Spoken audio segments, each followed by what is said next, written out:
चलो बच्चों, तो आज आपको नई हेडिंग डालनी है। आज हम करेंगे अकाउंटिंग स्टैंडर्ड 11 AS 11।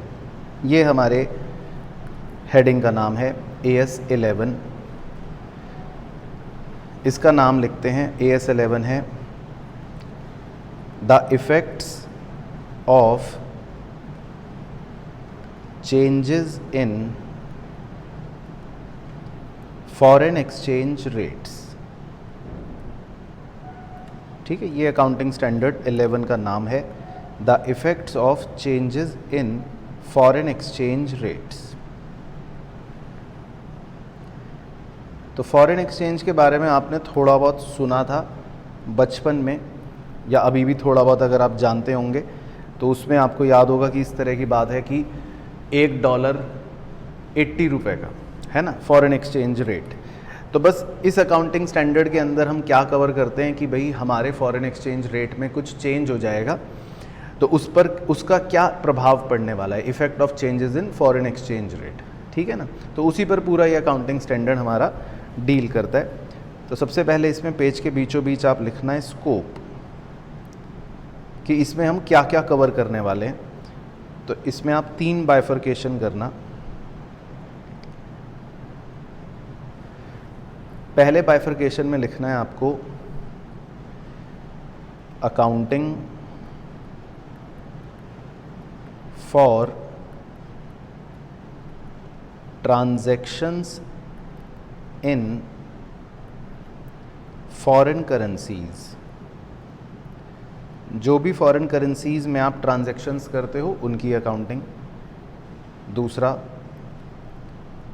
ट्रांसलेटिंग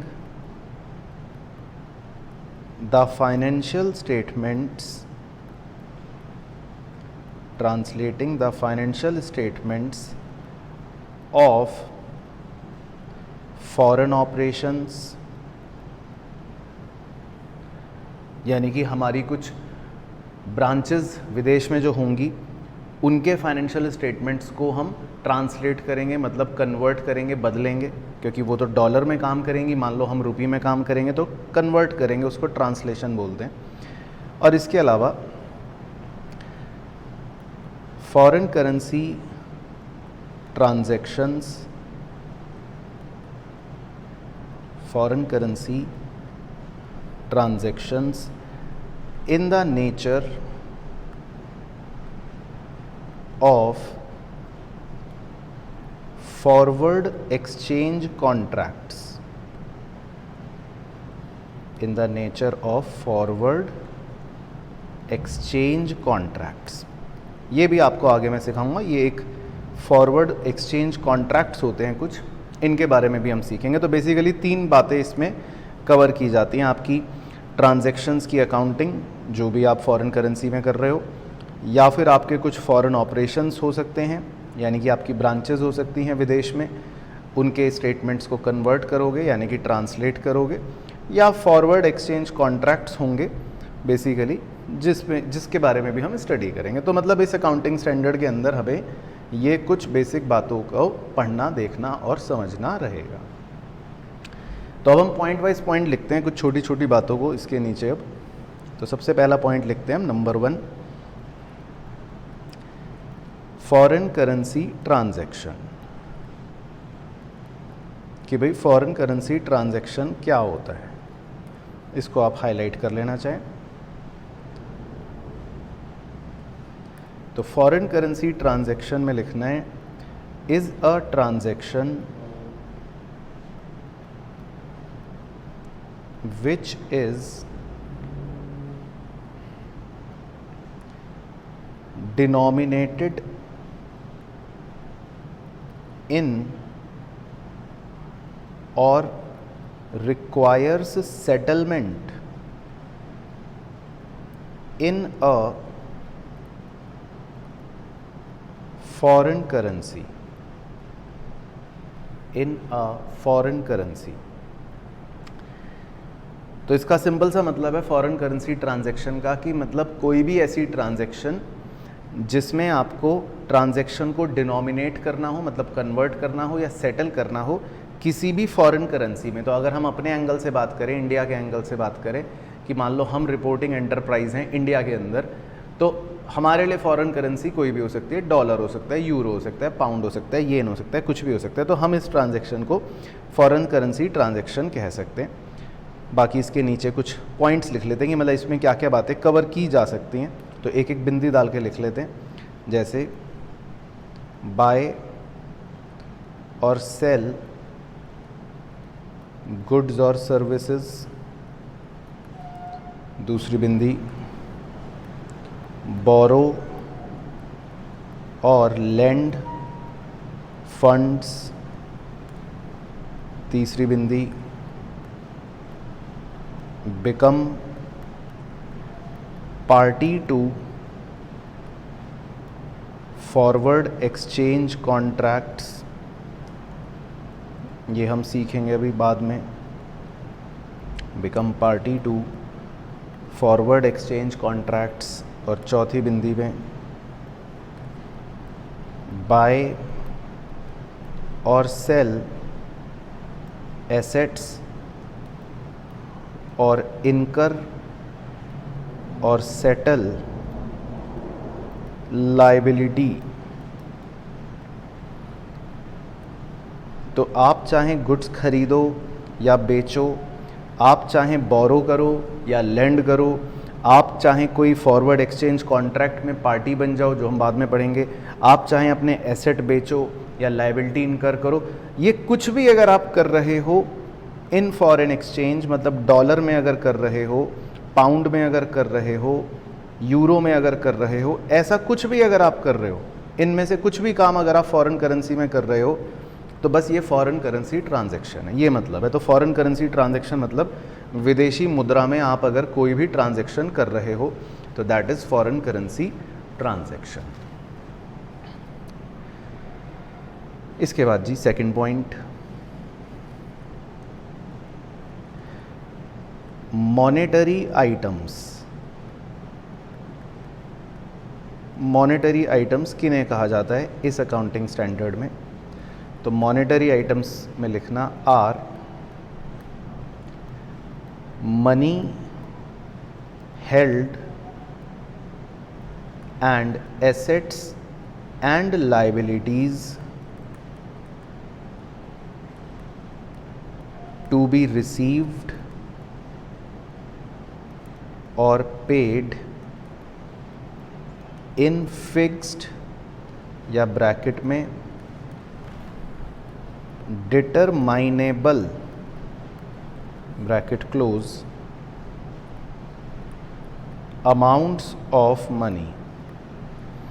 इसमें कीवर्ड है फिक्स्ड।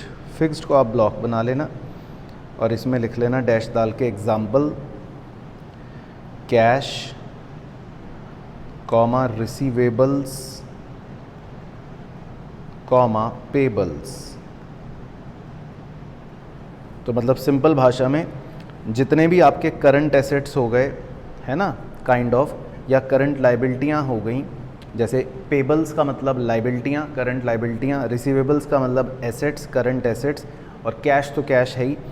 तो ये चीज़ें जो होती हैं इनका अमाउंट ऑफ मनी फिक्स्ड होता है। फिक्स्ड का मतलब है कि इनमें आपको पता है कि भाई मुझे कितने रुपए मिलेंगे, रिसीवेबल आपको फिक्स्ड होता है, या आपको पता है कि मुझे कितने रुपए पे करने हैं, तो आपको फिक्स्ड होगा कि भाई इतने रुपए ही पे करने, $10,000 पे करने, तो पता होगा पहले से, फिक्स होगा अमाउंट। तो इन्हें हम मॉनेटरी आइटम्स कह देते हैं। और दूसरे होते हैं, नंबर 3 डालते हैं, non monetary items. Non monetary items, तो ये कौन से होते हैं जी? Non monetary items are assets and liabilities other than monetary items। Monetary items को छोड़कर जो भी एसेट्स और लाइबिलिटीज़ हैं वो नॉन मॉनेटरी आइटम्स होते हैं। उनके कुछ एग्जांपल आप लिख लो।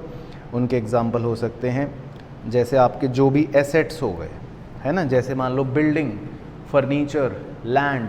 अब इनकी वैल्यू चेंज हो सकती है, कोई फिक्स नहीं है। आज आपकी लैंड की वैल्यू कुछ भी है, कल कुछ भी हो सकती है, फर्नीचर की वैल्यू कुछ भी है, कुछ भी हो सकती है ना। तो कोई भी आपके एसेट्स हो गए या इन्वेंट्रीज की वैल्यू चेंज हो सकती है, फिक्स नहीं होगी। आज आपके पास स्टॉक पड़ा है, हो सकता है उसकी वैल्यू ज़्यादा हो जाए, एनआरवी कम हो जाए, कुछ भी हो सकती है, चेंज हो सकती है। इसी प्रकार एंड इन्वेस्टमेंट्स, आपने कहीं निवेश कर रखा है, ब्रैकेट में लिख सकते हो like investment in equity shares, आपने किसी कंपनी के इक्विटी शेयर्स में निवेश कर रखा है, तो भाई इनकी वैल्यू चेंज हो सकती है, फिक्स नहीं होगी। तो मतलब कोई भी ऐसा आइटम जो मॉनिटरी नहीं है उसको हम कह देते हैं नॉन मॉनिटरी आइटम, है ना। तो आप मॉनिटरी वाले याद रखना बस। मॉनिटरी आइटम मतलब जिनका अमाउंट फिक्स रहता है, तो उसमें आते हैं आपके रिसीवेबल्स और पेबल्स मेनली, बाकी कैश तो कैश है ही, वो तो फिक्स रहेगा ही जितना है, तो वो होते हैं मॉनिटरी आइटम। बाकी जो बच गए वो होते हैं नॉन मॉनिटरी आइटम्स। चलो अब हम आगे पढ़ेंगे। अब आगे कुछ बातों को करने के लिए, समझने के लिए, आगे मतलब बातों को लिखवाने से पहले कुछ बेसिक चीज़ें मैं बताऊंगा, वो आपको लिखना बहुत ज़रूरी है। तो वो बेसिक चीज़ें क्या हैं, उसके लिए हम एक छोटा सा डायग्राम बना लेते हैं कि भाई वो आपको पता होना चाहिए, वो चाहे आप बाद में एक बादल में बंद कर देना, ठीक है ना। तो हम मतलब सिंप्लिसिटी के लिए, अकाउंटिंग स्टैंडर्ड की लैंग्वेज में आपको ये सब नहीं मिलेगा, उसमें तो टेक्निकल भाषा है, लेकिन सिंप्लिसिटी के लिए, समझाने के लिए आपको हम कुछ कार्यक्रम करते हैं, फिर आप बाद में इसको बना लेना। तो मान लेते हैं आपने जैसे ब्रांच अकाउंटिंग चैप्टर अगर पढ़ा होगा तो आपको याद होगा कि हम हेड ऑफिस होते हैं, याद है आपको, जिसमें हम कहते हैं कि हम हेड ऑफिस हैं और हमारी कोई ब्रांच होती है जो यूएसए में है। मान लो ये कोई फॉरेन कंट्री है, ये है यूएसए, तो हम कहते हैं कि हम तो इंडिया में हैं और हमारी ब्रांच यूएसए में है ना। आपने इस तरह का ब्रांच अकाउंटिंग में पढ़ा होगा या सुना होगा, नहीं तो यहाँ देख लो आप। तो हम अगर इंडिया में हैं, हेड ऑफिस इंडिया में है, तो अब यहाँ पर हेड ऑफिस को हम हेड ऑफिस नहीं कहते, हेड ऑफिस को यहाँ पर इस अकाउंटिंग स्टैंडर्ड में हेड ऑफिस नहीं कहते, इसको हम कहते हैं रिपोर्टिंग एंटरप्राइज। ये वर्ड लिखना आपके लिए ज़रूरी है। तो आप इस बात को बना लेना बादल के अंदर। तो लैंग्वेज में हम रिपोर्टिंग एंटरप्राइज वर्ड यूज़ करेंगे, मन में आप हेड ऑफिस सोच लेना, है ना। अब इसी तरह यूएसए में मान लो हमारी एक ब्रांच है ना, जो हमारा काम कर रही है, ब्रांच है। तो इस चैप्टर में लेकिन इसको हम ब्रांच नहीं कहेंगे, इस चैप्टर में हम इसको ब्रांच नहीं कहेंगे, इस चैप्टर में हम इसको कहेंगे, इसका नाम भी लिखना है, इसे कहते हैं फॉरेन ऑपरेशन। इसे कहा जाता है फॉरेन ऑपरेशन, ऐसी शॉर्ट में लिख देता हूँ FO, और वो रिपोर्टिंग एंटरप्राइज RE। तो आप ये बना लो, तो आपको इससे लैंग्वेज का थोड़ा सा माइंड में वो क्लैरिटी चलती रहेगी। तो इस अकाउंटिंग स्टैंडर्ड में हम लिखेंगे रिपोर्टिंग एंटरप्राइज, लिखेंगे फॉरेन ऑपरेशन। मन में आप क्या सोच लेना, इंडिया के अंदर हेड ऑफिस और यूएसए के अंदर ब्रांच, मन में ऐसे सोच लेना। तो ये बादल आप अपने ओन अंडरस्टैंडिंग के लिए बना लो, एग्ज़ाम में नहीं करना, है ना। एग्ज़ाम में शब्द हेर फेर नहीं करने, शब्द वही रहेंगे, लेकिन अपनी अंडरस्टैंडिंग के लिए ये बातें बादल के अंदर बना ले आप, ठीक है जी। तो अब ये बनाने के बाद या ये लिखने के बाद हम अब अपने पॉइंट नंबर 4 पर चलते हैं। चौथा पॉइंट जो कवर करेंगे, अब वो हमारे लिए इंपॉर्टेंट पॉइंट है और वहीं से हमारी मेन बात शुरू होगी। तो इसको आप पेज के बीचों बीच लिखना है, इस पॉइंट 4 को। इसका नाम है फॉरेन ऑपरेशंस। फॉरेन ऑपरेशन यानी कि वही जो मैंने आपको अभी ऊपर समझाया। फॉरेन ऑपरेशन का मतलब क्या, ये रहा, यूएसए के अंदर ब्रांच, है ना, फॉरेन ऑपरेशन। लेकिन यहाँ ब्रांच वर्ड यूज़ नहीं करते, हम यूज़ करते हैं फॉरेन ऑपरेशन। तो इसके ब्रैकेट में लिख लो, ये किसी भी नेचर में हो सकती है। हो सकता है आपकी सब्सिडरी हो सकता है कोई जॉइंट वेंचर हो सकता है कोई एसोसिएट हो सकता है कोई ब्रांच है ना, कुछ भी हो सकता है, किसी भी रूप में हो सकता है। तो उसको हम फॉरेन ऑपरेशन कह देते हैं। अब फॉरेन ऑपरेशन को दो कैटेगरीज में डिवाइड करा गया है प्यारे बच्चों। पहले को बोलते हैं integral foreign operation, integral foreign operation, और दूसरे को बोलते हैं नॉन इंटीग्रल फॉरेन ऑपरेशन। तो अकाउंटिंग स्टैंडर्ड के हिसाब से ये दो शब्द हैं, ये दो नाम हैं कि भाई पहले को बोलते हैं इंटीग्रल और दूसरे को बोलते हैं नॉन इंटीग्रल, और फॉरेन ऑपरेशन मतलब ब्रांच। तो मन में क्या सोचोगे, मन में वो मैं ब्रैकेट में लिख देता हूँ। इंटीग्रल का मतलब है मन में सोचना है आपको डिपेंडेंट ब्रांच। याद है, अगर याद ब्रांच अकाउंटिंग अगर थोड़ा पढ़ी हो तो डिपेंडेंट ब्रांच मन में सोच सकते हो कि मतलब एक ऐसी ब्रांच जो हेड ऑफिस पर पूरी तरह से निर्भर है, जिसकी अकाउंटिंग हेड ऑफिस कर रहा है। अभी हम लिखेंगे वैसे इसके बारे में। और नॉन इंटीग्रल को आप मन में सोच सकते हो इंडिपेंडेंट ब्रांच, यानी कि ये बिल्कुल इंडिपेंडेंट है, हेड ऑफिस अपना अलग काम कर रहा है, ये अपना अलग काम कर रही है। हम मान के चलते हैं कि बिल्कुल आज़ाद है, इंडिपेंडेंट है, मतलब अभी लिखेंगे इसके बारे में कि ये अपने आप पूरा काम करती है, अपना काम अलग ही संभालती है, हेड ऑफिस से कोई इसका ज़्यादा लेना देना नहीं होता। तो इसको हमने नाम दे दिया नॉन इंटीग्रल। तो मन में हम ऐसे सोच लेते हैं। तो इनके बारे में एक दो लाइन लिख लेते हैं। तो इंटीग्रल किसको कहते हैं और डेफिनेशन आपको पता होनी चाहिए। तो इसमें लिख लो, carries on its business as if it were an extension of reporting enterprise। Reporting enterprise समझ गए ना, मतलब मन में क्या सोचना है, रिपोर्टिंग एंटरप्राइज मतलब हेड ऑफिस। तो डिपेंडेंट ब्रांच मतलब कौन हो गई, जो ऐसे बिजनेस कर रही है, जो ऐसे व्यापार कर रही है एज इफ, जैसे कि वो एक एक्सटेंशन है हेड ऑफिस का। तो इसको हम बोल सकते हैं डिपेंडेंट ब्रांच, यानी कि इंटीग्रल फॉरेन ऑपरेशन। और नॉन इंटीग्रल की परिभाषा बहुत ही सिंपल दे रखी है अकाउंटिंग स्टैंडर्ड ने। इसकी परिभाषा दे रखी है कि भाई that is not a integral foreign operation. जो इंटीग्रल फॉरेन ऑपरेशन नहीं, मतलब जो इंटीग्रल नहीं, उसको नॉन इंटीग्रल बोल देंगे। तो इसकी डेफिनेशन वेरी सिंपल हो गई कि that is not a integral foreign operation, यानी कि ये इंडिपेंडेंट ब्रांच है, ये अपना काम अपने आप करती है। तो दो तरह की, मतलब आप समझ लो कि भाई हमारे फॉरेन ऑपरेशंस यानी कि ब्रांच हो सकती हैं। एक हो गए इंटीग्रल, दूसरे हो गए नॉन इंटीग्रल, है ना, दो तरह के हो सकते हैं। अब हमारी बातें इन्हीं दोनों के मुताबिक आगे बढ़ती हैं। तो पहले इंटीग्रल में नीचे आगे बढ़ते हैं। अब इंटीग्रल में आपको लिखना है कि here change in foreign exchange rate affects individual monetary items of foreign operation।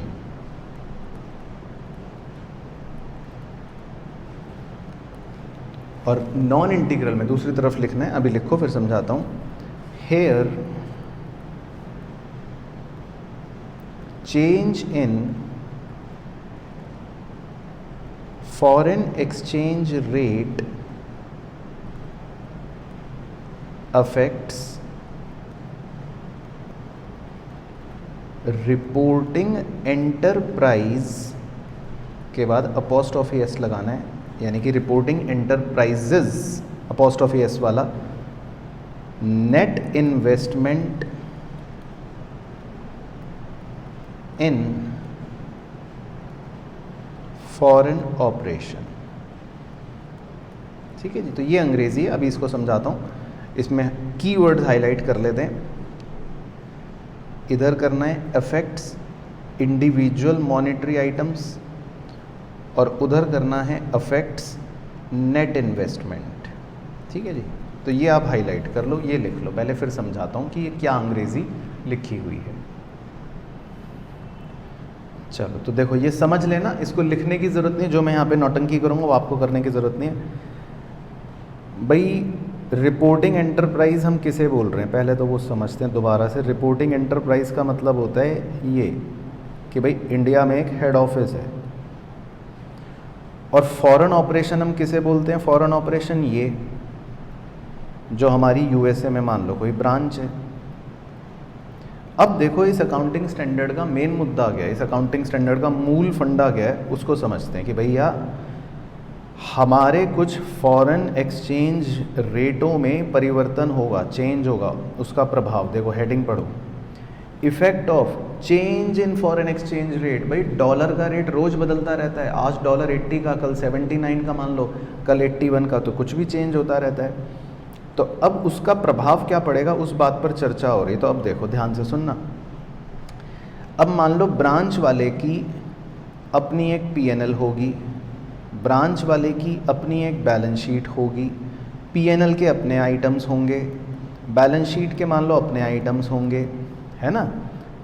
अब देखो जब हम इंटीग्रल ब्रांच की बात कर रहे हैं पहले वाले में, तो अब इसमें लिख रहे हैं हम, अंग्रेजी धीरे धीरे पढ़ रहा हूँ, here change in foreign exchange rate, मतलब जब फॉरेन एक्सचेंज रेट में परिवर्तन होगा। देखो डॉलर का रेट रोज बदलेगा, यहाँ पर कुछ ना कुछ वैल्यूज डॉलर में लिखी होंगी, $2, $5, $4, कुछ भी, है ना। एसेट्स लिखे होंगे $100 या $500, और डॉलर का रेट रोज बदल रहा है, कभी कुछ कभी कुछ कभी कुछ। अब देखो रोज डॉलर का रेट बदल रहा है, तो देखो here change in foreign exchange rate affects individual monetary items, यानी कि जब जब डॉलर का रेट यहाँ पर बदलता रहेगा, मान लो आज डॉलर है 80 रुपये का, तो सारी चीज़ें 80 रुपये के हिसाब से, या मतलब जो भी रूल होंगे उस हिसाब से मतलब चल रही होंगी वैल्यूज़, सारी वैल्यूज़ इस रेट पर चल रही होंगी। अब जैसे ही डॉलर का रेट बदल गया, कल हो गया 81, तो फिर सारी आइटम्स पर प्रभाव पड़ेगा, सारे आइटम्स की कुछ ना कुछ वैल्यू बदल जाएगी। फिर अगले दिन कुछ हो गया तो फिर से वैल्यूज़ पर प्रभाव पड़ेगा। तो मतलब इंटीग्रल ब्रांच में ये लिखा हुआ है कि जब जब फॉरेन एक्सचेंज का रेट परिवर्तन होगा, यानी कि change in foreign exchange rate, तो वो किसको प्रभावित करेगा, किसको अफेक्ट करेगा? इंडिविजुअल मॉनेटरी आइटम को। तो ये तो हो गया इंटीग्रल ब्रांच। लेकिन नॉन इंटीग्रल में ऐसा नहीं होता। नॉन इंटीग्रल में अब दूसरी तरफ जब हम जाएंगे तो उसमें इंडिविजुअल आइटम्स पर प्रभावित नहीं होता फॉरेन एक्सचेंज रेट। अब दूसरी तरफ क्या लिखा है वो समझाता हूँ, उसके लिए पहले ये समझते हैं कि भाई जब नॉन इंटीग्रल ब्रांच होती है तो ऐसे में हम ये मानते हैं कि हेड ऑफिस ने कुछ इन्वेस्ट कर रखा होगा ना ब्रांच में। भाई मान लो मैंने अपनी एक ब्रांच यूएसए में खोल दी, तो दैट मीन्स मैंने कुछ ना कुछ उस ब्रांच को खोलने में निवेश करा होगा। लेट से मैंने ये 10 लाख रुपए की खोली और डॉलर में मान लो $5000, ऐसे ही लिख रहा हूँ कुछ भी, तो ये मेरी एक नेट इन्वेस्टमेंट हो गई इस ब्रांच में। अब जब भी डॉलर का रेट बदलेगा, तो नॉन इंटीग्रल में देखो अंग्रेजी पढ़ो, here change in foreign exchange rate affects net investment. बस मेन मुद्दा नेट इन्वेस्टमेंट है, ऊपर नीचे वो डिजाइनर अंग्रेजी लिखी है कि भाई reporting enterprises net investment in foreign operation, मतलब हेड ऑफिस की नेट इन्वेस्टमेंट इन ब्रांच। तो मतलब मुद्दा ये हो गया कि जब यहाँ पर फॉरेन एक्सचेंज रेट बदलेगा तो हर आइटम को बार बार नहीं बदलेंगे। ऐसा नहीं कि इसके पीएनएल के आइटम्स बदल रहे होंगे या बैलेंस शीट के आइटम्स बदल रहे होंगे, नहीं, इस बार इंडिविजुअल आइटम्स पर प्रभाव नहीं पड़ेगा डॉलर के रेट के बदलने का ना, वो तो जो है हो गया। बस इस बार जो ये इन्वेस्टमेंट होगी, हेड ऑफिस ने जो इन्वेस्ट कर रखा है पैसा, वो जितने भी डॉलर इन्वेस्ट कर रखा होगा, तो जैसे जैसे डॉलर का रेट बदलेगा तो बस ये वैल्यू पर प्रभाव पड़ेगा। अब मान लो अगले दिन 82 हो गया तो ये डॉलर के रेट्स के हिसाब से 82 का रेट लग जाएगा। अगले दिन 83 हो गया तो इस डॉलर के रेट के हिसाब से अगले दिन 83 का भाव लग जाएगा। तो मतलब नेट इन्वेस्टमेंट पर प्रभाव पड़ेगा, अलग अलग इंडिविजुअल मॉनेटरी आइटम्स पर प्रभाव नहीं पड़ेगा। तो वो ये कहना चाहता है, ठीक है ना। तो ये बातें आपको लिखनी बनानी नहीं थी, बस सुन के समझनी थी। तो रिपोर्ट इंटीग्रल ब्रांच होगा तो क्या प्रभाव पड़ेगा, नॉन इंटीग्रल ब्रांच होगा तो वो वाला प्रभाव पड़ेगा, ये बात लिखी है जी। अच्छा, अब इसके नीचे अगली बातें, अगला एरो डाल के लिखना है ट्रांसलेशन ये सबसे इम्पोर्टेंट बात है। ट्रांसलेशन का मतलब होता है कन्वर्जन, कि आप कन्वर्ट कैसे करोगे, है ना। ट्रांसलेशन का मतलब है कन्वर्जन। तो आप बस हेडिंग ऐसे इसके नीचे लिख लो, ट्रांसलेशन दोनों के नीचे। तो ट्रांसलेशन का मतलब है आप कन्वर्जन कैसे करोगे। अब सर कन्वर्जन करेंगे मतलब क्या कह रहे हो आप, कन्वर्जन किसका करेंगे। तो अब देखो दोबारा से सुनो कहानी। भाई मान लो ये हेड ऑफिस है इंडिया में और ब्रांच जो है वो यूएसए में है यहाँ पर। अब हमें ब्रांच ने जो अपनी पीएनएल बना रखी है मान लो, वो तो सब डॉलर में बनी होगी। ब्रांच ने जो अपनी बैलेंस शीट बना रखी है मान लो, वो भी सब डॉलर में बनी होगी। और मैं तो कह रहा हूँ पीएनएल और बैलेंस शीट से भी पहले तो क्या बना होगा, लो वही बनाता हूँ, ये भी हटाओ। पीएनएल और बैलेंस शीट से भी पहले तो ट्रायल बैलेंस बना होगा, डेबिट क्रेडिट। तो ब्रांच ने अपना ट्रायल बैलेंस बना रखा होगा, लेकिन वो तो सब डॉलर में बनाया होगा उसने। अब जब हम हेड ऑफिस वाले उस ब्रांच से कहेंगे लाओ भाई अपनी सारी चीज़ें हमें दो, हमें बताओ, अब हम जरा कंसोलिडेट करें, या हम जरा अब हम भी देखें फाइनेंशियल स्टेटमेंट हम भी बनाएं, तो ये सारे डॉलरों को जब वो इंडिया में इस ट्रायल बैलेंस को कन्वर्ट करेगा तो उसको रुपी में कन्वर्ट करना पड़ेगा। यहाँ पर तो डॉलर के हिसाब से मुंशीगिरी करेगा नहीं। तो आप किस आइटम को कैसे कन्वर्ट करोगे ये पता होना चाहिए ना। तो इसको हम बोलते हैं ट्रांसलेशन। इस चीज़ को कहा जाता है जी ट्रांसलेशन, यानी कि कन्वर्जन समझ लो। तो हमें डॉलर को रुपी में कन्वर्ट करना होगा, दैट इज ट्रांसलेशन। तो पहले इंटीग्रल ब्रांच में लिखते हैं कि भाई क्या करना है। छोटे से पॉइंट्स हैं ट्रांसलेशन में। पहला है फिक्स्ड एसेट्स एंड डेप्रीसिएशन। तो अकाउंटिंग स्टैंडर्ड में इनके बारे में बताया है कि फिक्स्ड एसेट्स को और डेप्रीसिएशन को किस रेट पर कन्वर्ट करना है। तो लिखो date of purchase rate, date of purchase rate. आपने जिस दिन एसेट खरीदा उस दिन जो रेट था उस रेट पर आप फिक्स्ड एसेट को और उसके डेप्रीसिएशन को डॉलर को रुपी में कन्वर्ट कर दो। तो ये सब क्वेश्चन में आपको गिवन होगा, डोंट वरी, हम क्वेश्चन अभी करेंगे तो आप सीख जाओगे। लेकिन बस आपको रेट याद होना चाहिए कि भाई कौन सी डेट का रेट लेना है। तो हम जिस दिन फिक्स्ड एसेट खरीदेंगे उस दिन की डेट का रेट ले लेंगे। और दूसरा अकाउंटिंग स्टैंडर्ड ने इन्वेंट्री के बारे में बताया कि इन्वेंट्री को, उसकी कॉस्ट को आप किस रेट पर कन्वर्ट करोगे। तो वो भी लिख लो, डेट ऑफ कॉस्ट इनकर्ड। जिस दिन कॉस्ट इनकर हुई, जिस दिन लागत लगी, भाई जिस दिन आपने डब्बा बनाया उस दिन जो भी रेट था उस रेट पर कॉस्ट निकाल देंगे। और NRV, net realisable value inventory की, वो किस रेट पर कन्वर्ट करोगे, वो हम करेंगे क्लोजिंग डेट रेट पर। जो भी 31 मार्च वाले दिन यानी कि क्लोजिंग डेट पर हमारा रेट होगा उस रेट पर हम एनआरवी को निकाल लेंगे। तो AS 11 में ये दो बातें दे रखी हैं इंटीग्रल के बारे में। लेकिन हम ज़्यादातर नॉन इंटीग्रल ब्रांचों पर फोकस करते हैं, या अकाउंटिंग स्टैंडर्ड में भी जो नॉन इंटीग्रल वाला पोर्शन है यानी उधर वाला, उसमें क्या क्या नियम दे रखे हैं वो ज़्यादा इंपॉर्टेंट हैं, वो लिखते हैं कि उसमें कैसे कन्वर्ट करना है। तो अब पेज के राइट साइड पर आ जाते हैं। तो इसमें हमें लिखना है जी ऑल एसेट्स, जितने भी आपके एसेट्स हैं, एंड लाइबिलिटीज़, जितनी भी आपकी लाइबिलिटीज़ हैं, ठीक है ना, जितने भी एसेट्स हैं और जितनी भी लाइबिलिटीज़ हैं, इन्हें हमें क्लोजिंग डेट का जो रेट है उसके हिसाब से कन्वर्ट करना है। तो ये क्वेश्चन में दिया होगा कि भैया 31 मार्च को क्या रेट है ना। जो भी क्लोजिंग डेट होगी यानी 31 मार्च ही मानते हैं हम, तो उस दिन जो भी रेट होगा वो हमें दिया होगा, उस पर हम कन्वर्ट कर देंगे। और जितनी भी इनकम्स हों एंड खर्चे हों, जितनी भी इनकम्स हों और जितने भी खर्चे हों, उन्हें हम किस रेट पर, वैसे तो एक्चुअल रेट बोला जाता है, मतलब जिस दिन जो खर्चा करा, जिस दिन जो इनकम हुई उसको उसी दिन के रेट के हिसाब से लेना है। लेकिन इतनी जानकारी कई बार होती नहीं है कि भाई आज क्या खर्चा हुआ तो आज का रेट, कल खर्चा हुआ तो कल का रेट, परसों खर्चा हुआ तो परसों का रेट, तो इतनी आमतौर पर जानकारी होती नहीं है। तो अकाउंटिंग स्टैंडर्ड ने खुद ही कह रखा है कि भैया एक्चुअल रेट तो देखो आपको मिलेगा नहीं, तो ऐसी सूरत में आप एवरेज रेट भी ले सकते हो, और इनफैक्ट एवरेज रेट ले लेना तो भी बात ठीक हो जाएगी। और एवरेज रेट क्वेश्चन वगैरह में हमें गिवन होता है कि एवरेज रेट का मतलब है opening rate plus closing rate divided by 2। वो भी लिख लो चाहे फॉर्मूला अगर लिखना है। एवरेज रेट का मतलब है opening plus closing divided by 2।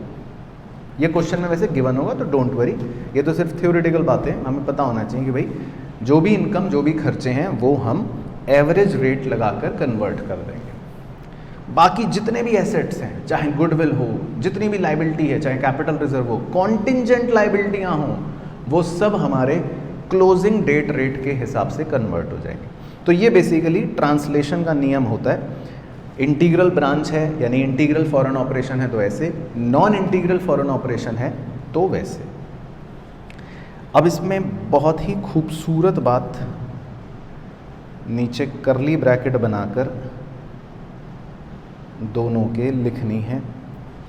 आइए चलते हैं खूबसूरत बात की तरफ। खूबसूरत बात ये कि जब आप डॉलर से रुपी में कन्वर्ट करेंगे, है ना, जब भी आप डॉलर से रुपी में कन्वर्ट करेंगे तो कन्वर्ट करने के टाइम पर कुछ एक्सचेंज डिफरेंस क्रिएट हो जाएगा। क्या क्रिएट हो जाएगा जी? Exchange difference. ठीक है, तो ये शब्द लिखो, और अभी हम एक क्वेश्चन करेंगे भी तो आपको दिख भी जाएगा वो। तो जब भी हम कन्वर्ट करेंगे डॉलर से रुपी में सारी बातों को, तो कुछ ना कुछ ट्रायल बैलेंस मैच नहीं करेगा। भाई देखो, डॉलर में बना हुआ ट्रायल बैलेंस तो टैली करेगा, लेकिन जब आप उसी डॉलर में बने हुए ट्रायल बैलेंस को रुपी में कन्वर्ट करोगे तो वो टैली नहीं करेगा। मतलब हो सकता है ना करे टैली, उसमें डेबिट क्रेडिट में कुछ कम ज़्यादा हो सकता है। अभी हम क्वेश्चन भी करेंगे उसमें होगा ये। तो हम उसको कहते हैं एक्सचेंज डिफरेंस, है ना। तो कुछ ना कुछ एक्सचेंज डिफरेंस आ जाएगा। एक्सचेंज डिफरेंस का मतलब है ट्रायल बैलेंस में डिफरेंस। ट्रायल बैलेंस टैली नहीं करेगा वो डिफरेंस। तो अब उसका क्या करना है हमें? तो देखो पहले केस में exchange difference is recognised as, exchange difference को हम रिकॉग्नाइज करेंगे या तो इनकम या एक्सपेंस की तरह, जो भी होगा इन P&L अकाउंट। सिंपल। क्रेडिट ज़्यादा हो गया तो इनकम मान लेंगे, डेबिट ज़्यादा हो गया तो खर्चा मान लेंगे, P&L में रिकॉग्नाइज कर लेंगे। लेकिन अगर नॉन इंटीग्रल ब्रांच है उधर वाली, तो exchange difference is accumulated in foreign currency translation reserve। इसको हाईलाइट कर देते हैं। एक नया रिजर्व बनाएंगे आप। जैसे आपने अलग अलग रिजर्वों के नाम सुने होंगे ना जी, general reserve, capital redemption reserve, capital reserve, ये वो कंटिजेंसी रिजर्व, वैसे ही एक नया रिजर्व क्रिएट करेंगे हम। इसका नाम होगा जी फॉरेन करेंसी ट्रांसलेशन रिजर्व। और ये कब तक आपको अपने पास रिजर्व बरकरार रखना पड़ेगा? Until the disposal of net investment. मतलब वही, जब तक आप उस ब्रांच में आपने निवेश कर रखा है तब तक वो रिजर्व चलता रहेगा। अगर वो ब्रांच ही बेच दी माल, बाय चांस कभी आपने अपनी वो नेट इन्वेस्टमेंट ही डिस्पोज कर दी, तो फिर ये रिजर्व ख़त्म कर देंगे। खैर वो हमारे मतलब दायरे से बाहर की बात है फ़िलहाल। लेकिन हम इस बात को ध्यान रखेंगे कि भैया इंटीग्रल ब्रांच होगा तो एक्सचेंज डिफरेंस को नॉर्मल इनकम या एक्सपेंस की तरह रिकॉर्ड कर लेंगे। नॉन इंटीग्रल ब्रांच होगा तो एक्सचेंज डिफरेंस को हम अपने P&L में नहीं चार्ज करेंगे, हम एक अलग से रिजर्व में या तो बढ़ाकर या घटाकर, जो भी बात होगी, मतलब पॉजिटिव या नेगेटिव जैसे भी दिखाना होगा वैसे दिखा देंगे जब तक वो बेच नहीं रहे। बाकी इसको लिख लो कि ये कहाँ शो होता है, ऐसे पता होना चाहिए। इसको हम under share holders fund heading में शो करते हैं, ठीक है ना। और किसका पार्ट होता है ये? एज रिजर्व एंड सरप्लस, है ना। तो ये भी रिजर्व एंड सरप्लस सब हेडिंग के अंदर चला जाएगा। और ये शेयर होल्डर फंड का एक पार्ट होता है। तो बेसिकली ये स्टोरी मतलब हमारे लिए ज़रूरी हो गई, तो इसको आप चाहें क्लोज कर सकते हो। तो ये देखो पॉइंट नंबर 4 जो था, ये पूरी उसकी कहानी थी बहुत बड़ी सी कि भैया इंटीग्रल ब्रांच क्या, नॉन इंटीग्रल ब्रांच क्या। देखो शुरू से दिखा देता हूँ, ठीक है। फिर इंटीग्रल ब्रांच जो है उसमें रेट चेंज होने पर इंडिविजुअल आइटम प्रभावित होंगे, लेकिन नॉन इंटीग्रल में सिर्फ नेट इन्वेस्टमेंट प्रभावित होगी। बाकी कन्वर्ट करने के लिए हमारे नियम क्या हैं, इसमें हम डेट ऑफ परचेज ले लेते हैं, उसमें हम क्लोजिंग डेट रेट ले लेते हैं। बाकी जो भी एक्सचेंज डिफरेंस आएगा इसमें हम इनकम या एक्सपेंस मान लेंगे, लेकिन उसमें हम रिजर्व में बढ़ाएंगे घटा के दिखाएंगे, बस। तो ये मतलब दोनों तरह की ब्रांचेस में अलग तरह के ट्रीटमेंट्स चलेंगे, ये वो कहना चाहता है। अब इसके नीचे एक स्टार पॉइंट लिखना है।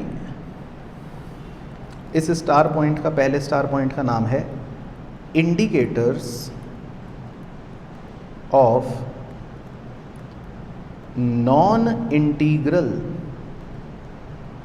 Foreign operation. यानी कि मन में आप सोच सकते हो नॉन इंटीग्रल फॉरेन ऑपरेशन का मतलब है, मन में सोच लो independent branch,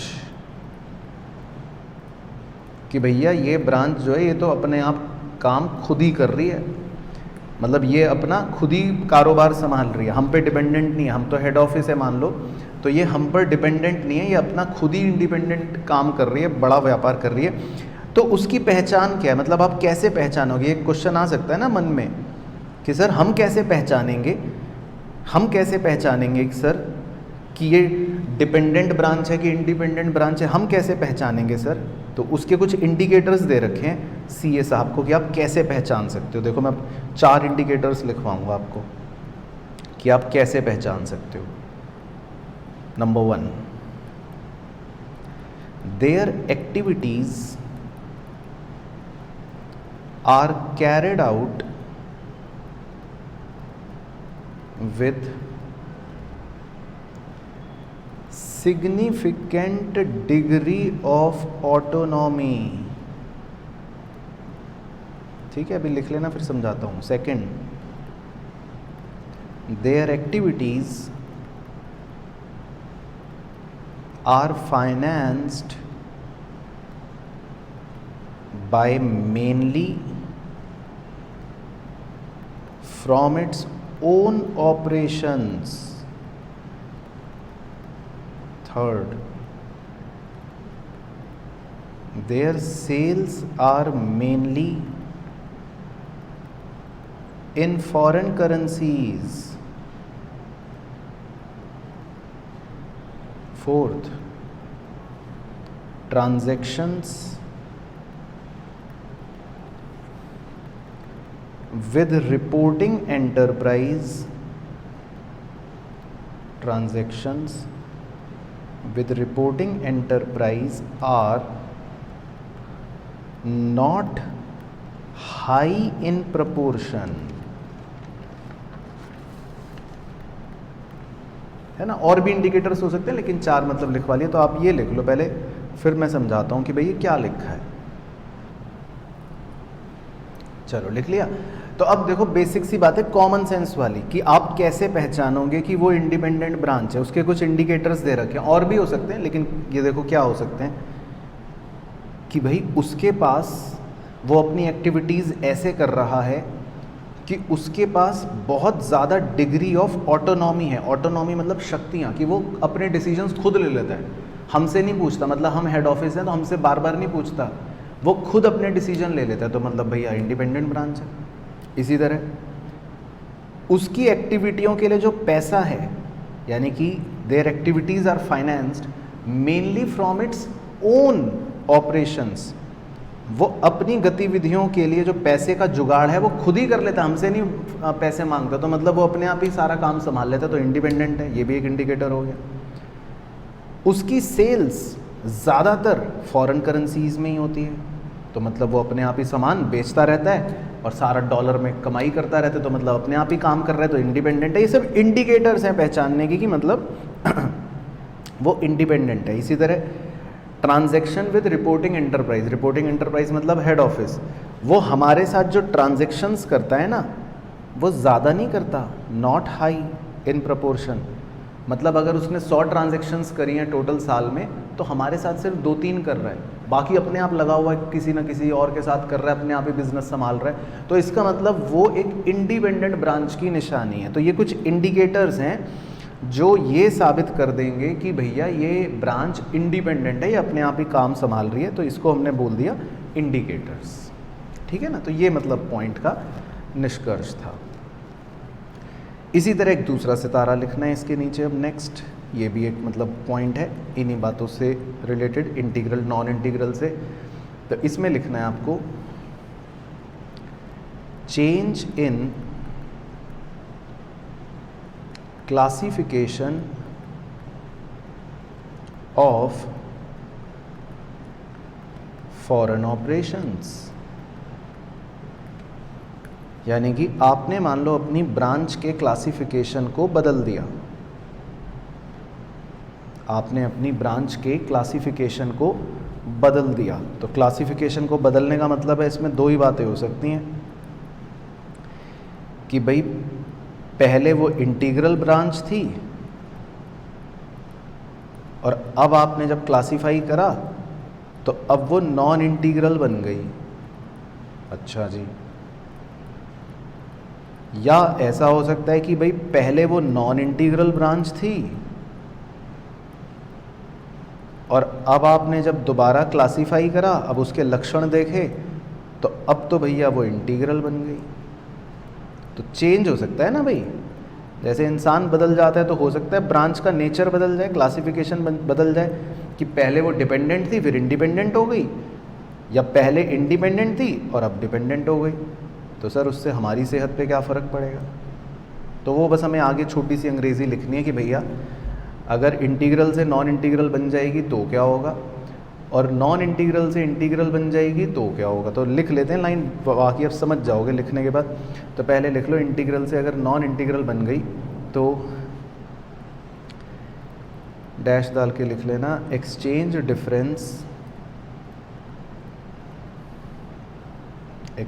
difference arising on translation of non-monetary items।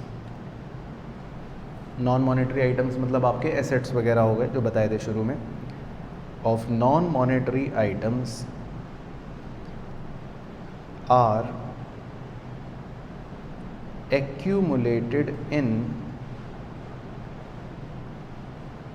foreign currency translation reserve। Low ji, simple भाषा में कहूँ तो जब आपने अपनी इंटीग्रल ब्रांच को नॉन इंटीग्रल अगर बना दिया तो जो भी एक्सचेंज डिफरेंस अराइज होगा ना, तो उसको फॉरेन करेंसी ट्रांसलेशन रिजर्व में डाल देना, बस ये कह रहा है। तो ठीक है, सिंपल हो गई बात। तो जो भी एक्सचेंज डिफरेंस अराइज होगा नॉन मॉनेटरी आइटम्स को एक्यूमुलेट करके, मतलब नॉन मॉनेटरी आइटम से, उसको फॉरेन करेंसी ट्रांसलेशन रिजर्व में एक्यूमुलेट कर दें। और अगर नॉन इंटीग्रल से अब इंटीग्रल बन गए तो क्या होगा, वो भी डैश डाल के लिख लो। Exchange differences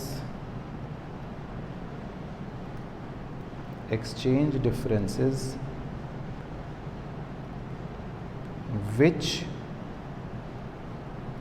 have been deferred, DEFERRED, which have been deferred are not recognized as income or expense until the disposal of foreign operation, until the disposal of foreign operation। तो इसमें हो गया, हाईलाइट कर देता हूँ कि नॉट रिकॉग्नाइज्ड एज इनकम और expense, बाकी अंडरलाइन कर लेना, until the disposal of foreign operation. तो ये मैं समझा देता हूँ क्या लिखा है, ये भी है लॉजिकल पॉइंट है, सिंपल, कि भाई मान लो पहले कोई नॉन इंटीग्रल ब्रांच थी, है ना, पहले कोई नॉन इंटीग्रल ब्रांच थी, तो नॉन इंटीग्रल ब्रांच के एक्सचेंज डिफरेंसेस को हम क्या करते थे, अगर आपको याद हो, हम उसके एक्सचेंज डिफरेंसेस को एक फॉरेन करेंसी ट्रांसलेशन रिजर्व में डाल देते थे। अब उसको हमने इंटीग्रल बना दिया, तो अब जब इंटीग्रल बनाएंगे और कुछ वैल्यूज़ में परिवर्तन होगा, तो जो भी एक्सचेंज डिफरेंस हो निकला उसको हम तुरंत अभी इनकम या एक्सपेंस नहीं मानेंगे। ये लिखा है कि exchange differences which have been deferred are not recognised as income और एक्सपेंस। हम अभी उसको इनकम और एक्सपेंस नहीं मानेंगे क्योंकि हमने पहले एक रिजर्व बना रखा है। हम इस एक्सचेंज डिफरेंस को इनकम या एक्सपेंस कब मानेंगे, जब हम वो ब्रांच अगर बेच देंगे, यानी कि at the until the disposal of foreign operation. तो तब तक इनडायरेक्टली कहने का मतलब यही है कि जो एक्सचेंज डिफरेंस है वो आपका पड़ा रहेगा रिजर्व में, आप उसको अपना इनकम या एक्सपेंस नहीं मानोगे जब तक वो ब्रांच बेच ना दो। ब्रांच अगर बेच दी तो अपने इनकम या एक्सपेंस की तरह रिकॉग्नाइज कर लेना, लेकिन उससे पहले हम इसको इनकम या एक्सपेंस रिकॉग्नाइज नहीं करेंगे। तो बेसिकली ये मतलब एक रीक्लासिफिकेशन का थ्योरेटिकल पॉइंट बन गया कि अगर इंटीग्रल से नॉन इंटीग्रल हो गए तो कह रहा है कि भैया फॉरेन करेंसी ट्रांसलेशन रिजर्व में एक्यूमुलेट कर देना, और अगर नॉन इंटीग्रल से इंटीग्रल हो गए तो कह रहा है इनकम या एक्सपेंस मत मानना। कब तक मत मानना, जब तक वो ब्रांच आप बेच ना लो, बस। तो ये मतलब सिंपल भाषा में आप कह सकते हो कि वो ये कह रहे हैं, ठीक है जी। तो ये हो गया आपका मतलब क्लासिफिकेशन। तो ये मतलब एक पूरा पॉइंट था, टोटलिटी में देखो पॉइंट नंबर 4, जिसमें आपको फॉरेन ऑपरेशन के बारे में सारी बातें लिखनी थी, ठीक है ना। चलो अब आप डाल सकते हो मेन पॉइंट नंबर 5। ये आखिरी पॉइंट है, मतलब डिस्कशन के कॉन्सेप्चुअल राइटिंग के हिसाब से इसका नाम हम लिखते हैं, जो हमने कहा था ना 3 बातें कवर करेंगे। Forward exchange contract, forward exchange contract, तो ये हमारी आखिरी बात होती है। तो जैसे एक बार दिखा देता हूँ, हमारे एएस में 3 बातें कवर होनी थी ना। पहली तो ये भाई अकाउंटिंग कैसे होगी, वो तो चलो सिंपल बात है। दूसरा ट्रांसलेट कैसे करेंगे हम, है ना, डॉलर को रुपये में कन्वर्ट कैसे करेंगे हम। और तीसरा था फॉरवर्ड एक्सचेंज कॉन्ट्रैक्ट, ये क्या होते हैं, इनके बारे में हम लिखते हैं। तो आप हेडिंग डालना फॉरवर्ड एक्सचेंज कॉन्ट्रैक्ट। तो पहले अंग्रेज़ी लिख लो डैश डाल के कि ये क्या होता है, agreement to exchange different currencies, agreement to exchange different currencies at a forward rate. Forward rate को आप हाईलाइट कर लेना, एट अ फॉरवर्ड रेट। अब बच्चा पूछता है सर फॉरवर्ड रेट ये क्या है, तो इसको मार्क करके एरो डाल के लिखो कि इसका मतलब क्या होता है जी। इसका मतलब है specified exchange rate for exchange of 2 currencies at specified future date, at specified future date. तो ये मैं एक सिंपल से एग्जांपल से समझा देता हूँ कि भाई फॉरवर्ड एक्सचेंज कॉन्ट्रैक्ट का क्या मतलब है और फॉरवर्ड रेट का क्या, कॉन्ट्रैक्ट का क्या मतलब है। तो भाई मान लो आज हमारी तारीख है 1 जनवरी, ठीक है, और मैं और आप एक कॉन्ट्रैक्ट बनाते हैं। अब मान लो आज 1 जनवरी वाले दिन $1 है, लेट से 80 रुपये का, ठीक है। लेकिन हम कॉन्ट्रैक्ट में क्या लिख रहे हैं, मैं आपको कह रहा हूँ कि मैं आपसे $1 परचेज करूँगा, बाय करूँगा, और रेट पहले से ही हम तय कर लेते हैं, कॉन्ट्रैक्ट में पहले से ही लिख लेते हैं कि मैं लेकिन आपसे $1 82 रुपये का बाय करूँगा, और तारीख भी पहले से ही लिख देते हैं कि कब करूँगा, ऑन 30 अप्रैल। और इस पे अपना दोनों जने साइन कर देते हैं बस। तो देखो ये कॉन्ट्रैक्ट बन गया, आपने कॉन्ट्रैक्ट तो पढ़ ही रखा है बचपन में लॉ में, तो ये कॉन्ट्रैक्ट बन गया। फॉरवर्ड इसका नाम क्यों पड़ा, फॉरवर्ड एक्सचेंज? फॉरवर्ड इसलिए क्योंकि भविष्य की बात हो रही है, आगे की बात हो रही है। ये रहा भविष्य, देखो 30 अप्रैल है ना, ये फ्यूचर की बात हो रही है, इसलिए इसको नाम दे दिया फॉरवर्ड। और फॉरवर्ड रेट का मतलब क्या है कि भाई हमने स्पेसिफाई कर दिया किस दाम पर डॉलर खरीदेंगे। ये रहा देखो, ग्रीन कलर से हाईलाइट करता हूँ, एट 82। तो ये जो 82 भाव हमने तय करा ना, this is basically forward rate, कि भाई हमने पहले से ही तय कर लिया। अब देखो, specified exchange rate for exchange of two currency. तो जिस दिन 30 अप्रैल को आप और मैं मिलेंगे, मैं आपसे $1 82 रुपये में खरीदूंगा। अब चाहे उस दिन डॉलर का रेट कुछ भी हो, चाहे 500 रुपये हो, चाहे 5 रुपये हो, अब उससे हमें मतलब नहीं होगा। मैं 30 अप्रैल को आपसे $82 रुपये दूंगा और $1 खरीद दूंगा, क्योंकि हमने कॉन्ट्रैक्ट कर लिया। तो इस कॉन्ट्रैक्ट को कहते हैं फॉरवर्ड एक्सचेंज कॉन्ट्रैक्ट, ये मतलब है। तो अगर अपने समझने के लिए ड्राइंग बनानी है तो बना भी सकते हो, मतलब सिंपल बात है, वैसे तो अभी क्वेश्चन में भी आ जाएगा। ठीक है जी, तो ये होते हैं फॉरवर्ड एक्सचेंज कॉन्ट्रैक्ट। ठीक है, तो इसको लेकिन आप एक करली ब्रैकेट में पूरी बात को कवर कर लेना कि ये जो फॉरवर्ड एक्सचेंज कॉन्ट्रैक्ट्स हैं ना, इसमें दो बातें होती हैं। तो ऐसे कवर करके आप दो बाइफर्केशन करना। इसमें दो बातें होती हैं। पहले को बोलते हैं नॉट फॉर स्पेक्यूलेशन और दूसरे को बोलते हैं फॉर स्पेक्यूलेशन। तो नॉट फॉर स्पेक्यूलेशन का मतलब तो होता है कि मतलब ये हम फॉरवर्ड कॉन्ट्रैक्ट मेनली तब करते हैं जैसे जब हमने कोई एसेट वगैरह खरीदा और थोड़ा सा मतलब रेट के उतार चढ़ाव के रिस्क को कम करने के लिए हम एक फॉरवर्ड कॉन्ट्रैक्ट करते हैं। अब इसकी बहुत ज़्यादा डिटेल में नहीं जाऊंगा कि क्यों होता है, क्या होता है, वो सब आगे हाई लेवल की बातें। लेकिन आप समझ लो कि हमारा उद्देश्य स्पेक्यूलेशन करने का नहीं है। स्पेक्यूलेशन का मतलब होता है, व्हाट इज स्पेक्यूलेशन, पहले वो समझा देता हूँ। स्पेक्यूलेशन का मतलब होता है जो आप जैसे शेयर बाजार में ट्रेडिंग करते हो, लेट से कि आपने आज एक शेयर देखा, अरे ये शेयर तो 100 रुपये का है, तो आपने खरीद लिया। अब आपके मन में चल रहा है यार ये कल जब 105 का होगा या परसों 105 रुपये का होगा ना, मैं बेच दूंगा। तो आप स्पेक्यूलेशन करना चाह रहे हो, इसको बोलते हैं स्पेक्यूलेशन। लेकिन अगर मान लो आप सोचते हो कि यार कोई कंपनी है, अच्छी कंपनी है, मैं इसका शेयर खरीद लेता हूँ 10, 15, 20 साल के लिए, मुझे तो इन्वेस्ट करना है, तो वो स्पेक्यूलेशन नहीं होगा, है ना।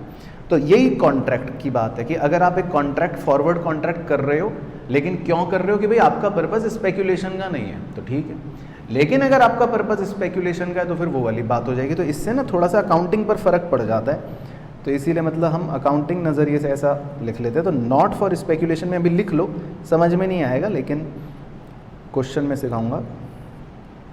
प्रॉफिट और लॉस, इसको वैसे बोला जाता है प्रीमियम और डिस्काउंट। एक्चुअल टर्मिनोलॉजी प्रीमियम और डिस्काउंट है, लेकिन बच्चा प्रीमियम और डिस्काउंट वर्ड कम समझता है। प्रॉफिट और लॉस एकदम पकड़ लेगा, प्रॉफिट हाँ मुनाफा हो गया, लॉस नुकसान हो गया। लेकिन एक्चुअल में प्रॉफिट का मतलब है प्रीमियम और नुकसान का मतलब है डिस्काउंट। ये एक्चुअल वर्ड्स हैं, तो ब्रैकेट में लिख लो वैसे। तो प्रॉफिट और loss is amortised over life of contract. ठीक है ना। तो मैं इसका अभी आपको एक क्वेश्चन कराऊंगा, इलस्ट्रेशन 4, तो आप को उसमें समझा दूंगा, है ना, कि ये क्या लिखा है। और फॉर स्पेक्यूलेशन में लिखना कि एक्चुअल प्रॉफिट और loss is recorded on date of sale of contract. तो इसमें आप एक्चुअल को थोड़ा हाईलाइट कर सकते हो, या प्रॉफिट या लॉस, एक्चुअल प्रॉफिट और लॉस इज रिकॉर्डेड। तो इसका भी मैं आपको एक एग्जाम्पल करवाऊंगा, है ना, तो उसमें समझाऊंगा। तो बेसिकली ये अभी हम समझेंगे थोड़ी देर में क्वेश्चंस के माध्यम से। लेकिन फॉरवर्ड एक्सचेंज रेट जो होते हैं वो बेसिकली मतलब ये होते हैं, और स्पेक्यूलेशन के लिए भी हो सकते हैं वो, कि आप खरीद रहे हो या कॉन्ट्रैक्ट कर रहे हो और फिर कोशिश कर रहे हो कि मुनाफा होगा तो बेच दूंगा, तो स्पेकुलेशन हो गई, या फिर स्पेकुलेशन नहीं होगी तो भाई ठीक है स्पेकुलेशन के लिए नहीं कर रहे, है ना। तो ये हम क्वेश्चन में समझ जाएंगे कि मैं क्या लिखा है अंग्रेजी में, लेकिन ये फॉरवर्ड एक्सचेंज कॉन्ट्रैक्ट बेसिकली होते हैं हमारे। चलो तो इसको भी आप लाइन लगा लो, बाकी नीचे बस एक लास्ट स्टार पॉइंट लिखना है, तो मतलब कॉन्सेप्चुअल डिस्कशन खत्म हो जाएगा, फिर मैं आपको क्वेश्चन से सिखाऊंगा सारी बातें, 2-3 जो मिसलिनियस बातें हैं और सारे हर तरह के क्वेश्चंस को करके सिखाऊंगा। लास्ट पॉइंट में बस आप लिख लो डिस्क्लोजर, यानी कि इस अकाउंटिंग स्टैंडर्ड में कुछ बातों को जो डिस्क्लोज करना है वो क्या है, तो उसमें आप लिख लो पहला अमाउंट ऑफ एक्सचेंज डिफरेंस। एक तो आपको एक्सचेंज डिफरेंस डिस्क्लोज करना होता है,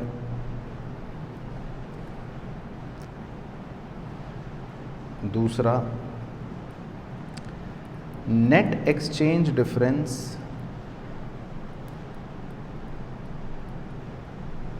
ब्रैकेट में इफ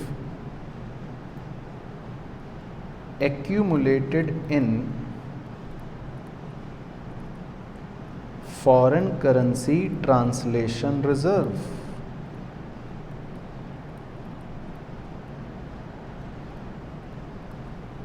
ऊपर वाले के भी ब्रैकेट में लिख लेना इफ रिकॉग्नाइज्ड एज इनकम और एक्सपेंस। मतलब आपको एक्सचेंज डिफरेंस जो है ना उसको डिस्क्लोज करना पड़ता है, ये बता रहा है। तो चाहे आप उसको इनकम या एक्सपेंस की तरह रिकॉग्नाइज कर रहे हो तो भी, या अगर आप उसको रिजर्व की तरह कर रहे हो तो भी, ये मतलब डिस्क्लोज करना पड़ता है आपको। तो जो भी आपका एक्सचेंज डिफरेंस होता है उसको आपको डिस्क्लोज करना पड़ता है, मतलब एक डिस्क्लोजर रिक्वायरमेंट है। और कुछ और बातें भी हैं डिस्क्लोज करने की, तो वो भी लिख लो। When there is change in classification, अगर हम क्लासिफिकेशन चेंज करते हैं, देन डिस्क्लोज क्या क्या, ए nature of change in classification, कि भाई किस तरह से क्लासिफिकेशन चेंज हुई है, इंटीग्रल से नॉन इंटीग्रल बने हो या नॉन इंटीग्रल से इंटीग्रल बने हो, क्या नेचर है वो बताना पड़ेगा। बी रीज़न फॉर चेंज, भाई क्यों चेंज करा आपने, आप इंटीग्रल थे पहले और अब नॉन इंटीग्रल बन गए, तो मतलब क्यों बन गए, ऐसा चेंज क्यों करना पड़ा, तो वो रीज़न बताना पड़ेगा। या इंटीग्रल से नॉन इंटीग्रल बन गए तो see impact of change on share holders fund. अब ये जो चेंज करा इसका कोई प्रभाव पड़ रहा है क्या शेयर होल्डर फंड पर, मान लो रिजर्व जो बना रखा था पहले वो कम हो गया लेट से, या उसमें और जुड़ गया एक्सचेंज डिफरेंस लेट से, तो ये बताना पड़ेगा कि भाई देखो हमने क्लासिफिकेशन में चेंज करा और इस वजह से ना हमारा शेयर होल्डर फंड बढ़ गया या कम हो गया। और इसी तरह बताना पड़ेगा आपको impact of change on net profit और लॉस, कि भाई हमारे नेट प्रॉफिट या नेट लॉस पर क्या प्रभाव पड़ा, ये भी बताना पड़ेगा। तो मतलब ये सारी बातें हमें डिस्क्लोज करनी पड़ेंगी अगर हम क्लासिफिकेशन करते हैं तो, ठीक है ना। तो ये है बात, तो बस इसको आप क्लोज कर लेना चाहें यहाँ तक लिख कर, और फिर आप बुक निकाल लेना, फिर हम क्वेश्चंस के डिस्कशन से आपको सिखाएंगे ये सारी बातें। तो यहाँ तक लिख के बस आप क्लोज कर देना। चलो बच्चों, तो अब हम इसके क्वेश्चंस एक बार करते हैं आपके साथ डिस्कस सारे। तो सबसे पहले देखते हैं इलस्ट्रेशन 1, ठीक है ना। Classify the following items as monetary और नॉन मॉनेटरी आइटम, ठीक है। तो इसमें देखो जो हमारा सबसे पहले पॉइंट था जो आपको सिखाया था कि भाई मॉनेटरी और नॉन मॉनेटरी आइटम किसे कहते हैं, है ना। मॉनेटरी आइटम का मतलब बताया था कि भाई जिसमें आते हैं कैश, रिसीवेबल्स या पेबल्स। बाकी नॉन मॉनेटरी आइटम्स में बताया था कि भाई जैसे आपके कोई भी एसेट्स हो गए, है ना, जिनकी वैल्यू मान लो चेंज हो रही है, या कोई इन्वेस्टमेंट हो गया, वो सब हो गए नॉन मॉनेटरी आइटम। तो उसने 4 चीज़ें हमें दी हैं। तो वो कह रहा है इन्वेंट्री, तो इन्वेंट्री आपको लिखवाया था नॉन मॉनेटरी आइटम। दूसरा कह रहा है ट्रेड रिसीवेबल्स, तो ट्रेड रिसीवेबल्स जो है वो अपना क्योंकि रिसीवेबल है तो वो हो गया monetary item. Investment in equity share, अब हमने निवेश करा है ना, तो ये भी एक नॉन मॉनेटरी आइटम। और चौथा कह रहा है PPE, property plant and equipment, तो ये तो फिक्स्ड एसेट है ही है, तो ये भी क्या हो जाएगा नॉन मॉनेटरी आइटम। ठीक है ना, तो ये पहला इलस्ट्रेशन तो एक ऐसी बेसिक वार्म अप के लिए था कि भाई कौन सा आइटम क्या होता है। तो बस जो रिसीवेबल्स हैं वो हमारे मॉनेटरी आइटम हैं, बाकी जो हैं सारे वो नॉन मॉनेटरी आइटम्स थे। ठीक है जी। इसके बाद है इलस्ट्रेशन 2, इस पर आप स्टार बना सकते हो। ये एक बार देखते हैं, देखो ये अच्छा क्वेश्चन है। इसमें लिखा है goods purchased on 1 January 2001 for $, 15,000। तो देखो बच्चों, हमने 1 जनवरी को गुड्स खरीदे, यहाँ बना देता हूँ ऐसे डेट, 1 जनवरी को गुड्स खरीदे $15,000 के। अब उस दिन जो रेट था $1 था 75 रुपये का, जिस दिन हमने गुड्स खरीदे। अब उसके बाद आगे बढ़ते हैं, आगे बढ़ते हैं, आगे बढ़ते हैं।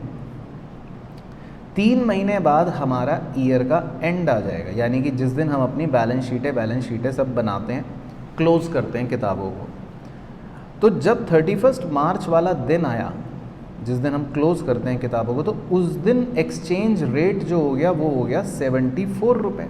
अब इस बात को समझना है, देखो जब हम गुड्स खरीदते हैं, है ना, जब हम गुड्स खरीदते हैं, परचेज करते हैं, हमने मान लो यूएसए से गुड्स खरीदे, यूएस में कोई आदमी था उससे गुड्स खरीदे, तो हमें पैसे देने पड़ेंगे।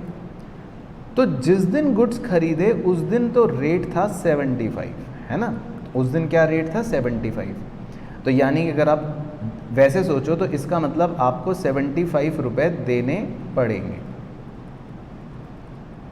लेकिन जब ईयर एंड हुआ 31 मार्च वाले दिन, अब आपके डॉलर का रेट हो गया 74, तो अब आपको खाली इस रेट के हिसाब से 74 रुपये देने पड़ेंगे। मतलब पहले के रेट के हिसाब से 75 रुपये देने पड़ते, लेकिन इस रेट के हिसाब से आपको 74 रुपये देने पड़ेंगे। तो मतलब हम ऐसा कह सकते हैं कि भाई ₹1 का टेक्निकली आपको क्या हो रहा है, बताओ, फ़ायदा हो रहा है या नुकसान होना है, ये पहचानना है आपको कि $1 का मतलब ₹1 का पर डॉलर आपको क्या हो रहा है, फ़ायदा हो रहा है कि नुकसान हो रहा है।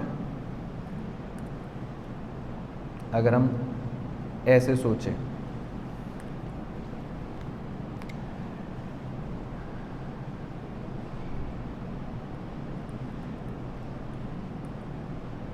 फ़ायदा हो रहा है, ठीक है ना। टोटलिटी में दोबारा सोचते हैं देखो, जिस दिन आपने गुड्स खरीदे उस दिन रेट था 75 रुपये। तो अगर आप उस दिन पैसे देते, लेट से आप उस दिन पैसे देते, तो पता है आपको कितने रुपए देने पड़ते, 11,25,000 रुपये देने पड़ते। लेकिन अब बैलेंस शीट डेट पर 31 मार्च वाले दिन डॉलर का रेट 74 हो गया है, नाउ इट इज़ 74 रुपी। तो अगर आप बैलेंस शीट डेट वाले दिन देखोगे कितने रुपए देने पड़ेंगे, मतलब बैलेंस शीट डेट वाले दिन अगर आप अपनी लायबिलिटी देखो तो ये है सिर्फ 11,10,000 रुपये। तो आपको ऐसे सोचना है, क्योंकि गुड्स जब हम खरीदते हैं उधार पर तो it creates a liability for us. तो जिस दिन गुड्स खरीदे थे उस दिन रेट था 75, लेकिन बैलेंस शीट डेट पर वो रेट हो गया 74, तो आपको अब कम देना पड़ेगा पैसा। तो आपका एक तरह से इसमें क्या हो गया, फ़ायदा हो गया। तो क्लियर हो गया मेरे प्यारे भाइयों। तो हम ये कह सकते हैं कि आपका 15,000 रुपये का फ़ायदा हो गया, ऐसा कह सकते हैं नोशनली कि आपका 15,000 रुपये का क्या हो गया, फ़ायदा हो गया। और अगली लाइन पढ़ो, अगली लाइन, अगला point, date of actual payment. जब आपने एक्चुअल में पेमेंट करी उस दिन थी 7 जुलाई, यानी और 4 महीने बाद, और 4 महीने बाद जब आपने एक्चुअल में पेमेंट करी तो उस दिन तो रेट था 73 रुपये। मतलब अब आपको अगर $15,000 देने पड़ेंगे तो खाली 73 रुपये के हिसाब से डॉलर का रेट कन्वर्ट किया जाएगा। यानी अब आपको पता है कितने रुपए देने पड़ेंगे? सिर्फ 11 लाख, कितने, 11 नहीं, 73 इंटू 15 करोगे तो आएगा 10,95,000, 10,95,000। तो मतलब एक्चुअल में आपको सिर्फ इतने रुपए देने पड़ेंगे क्योंकि डॉलर का रेट 73 हो गया। तो पहले आपको इतनी बेसिक कैलकुलेशन समझ आई पहले?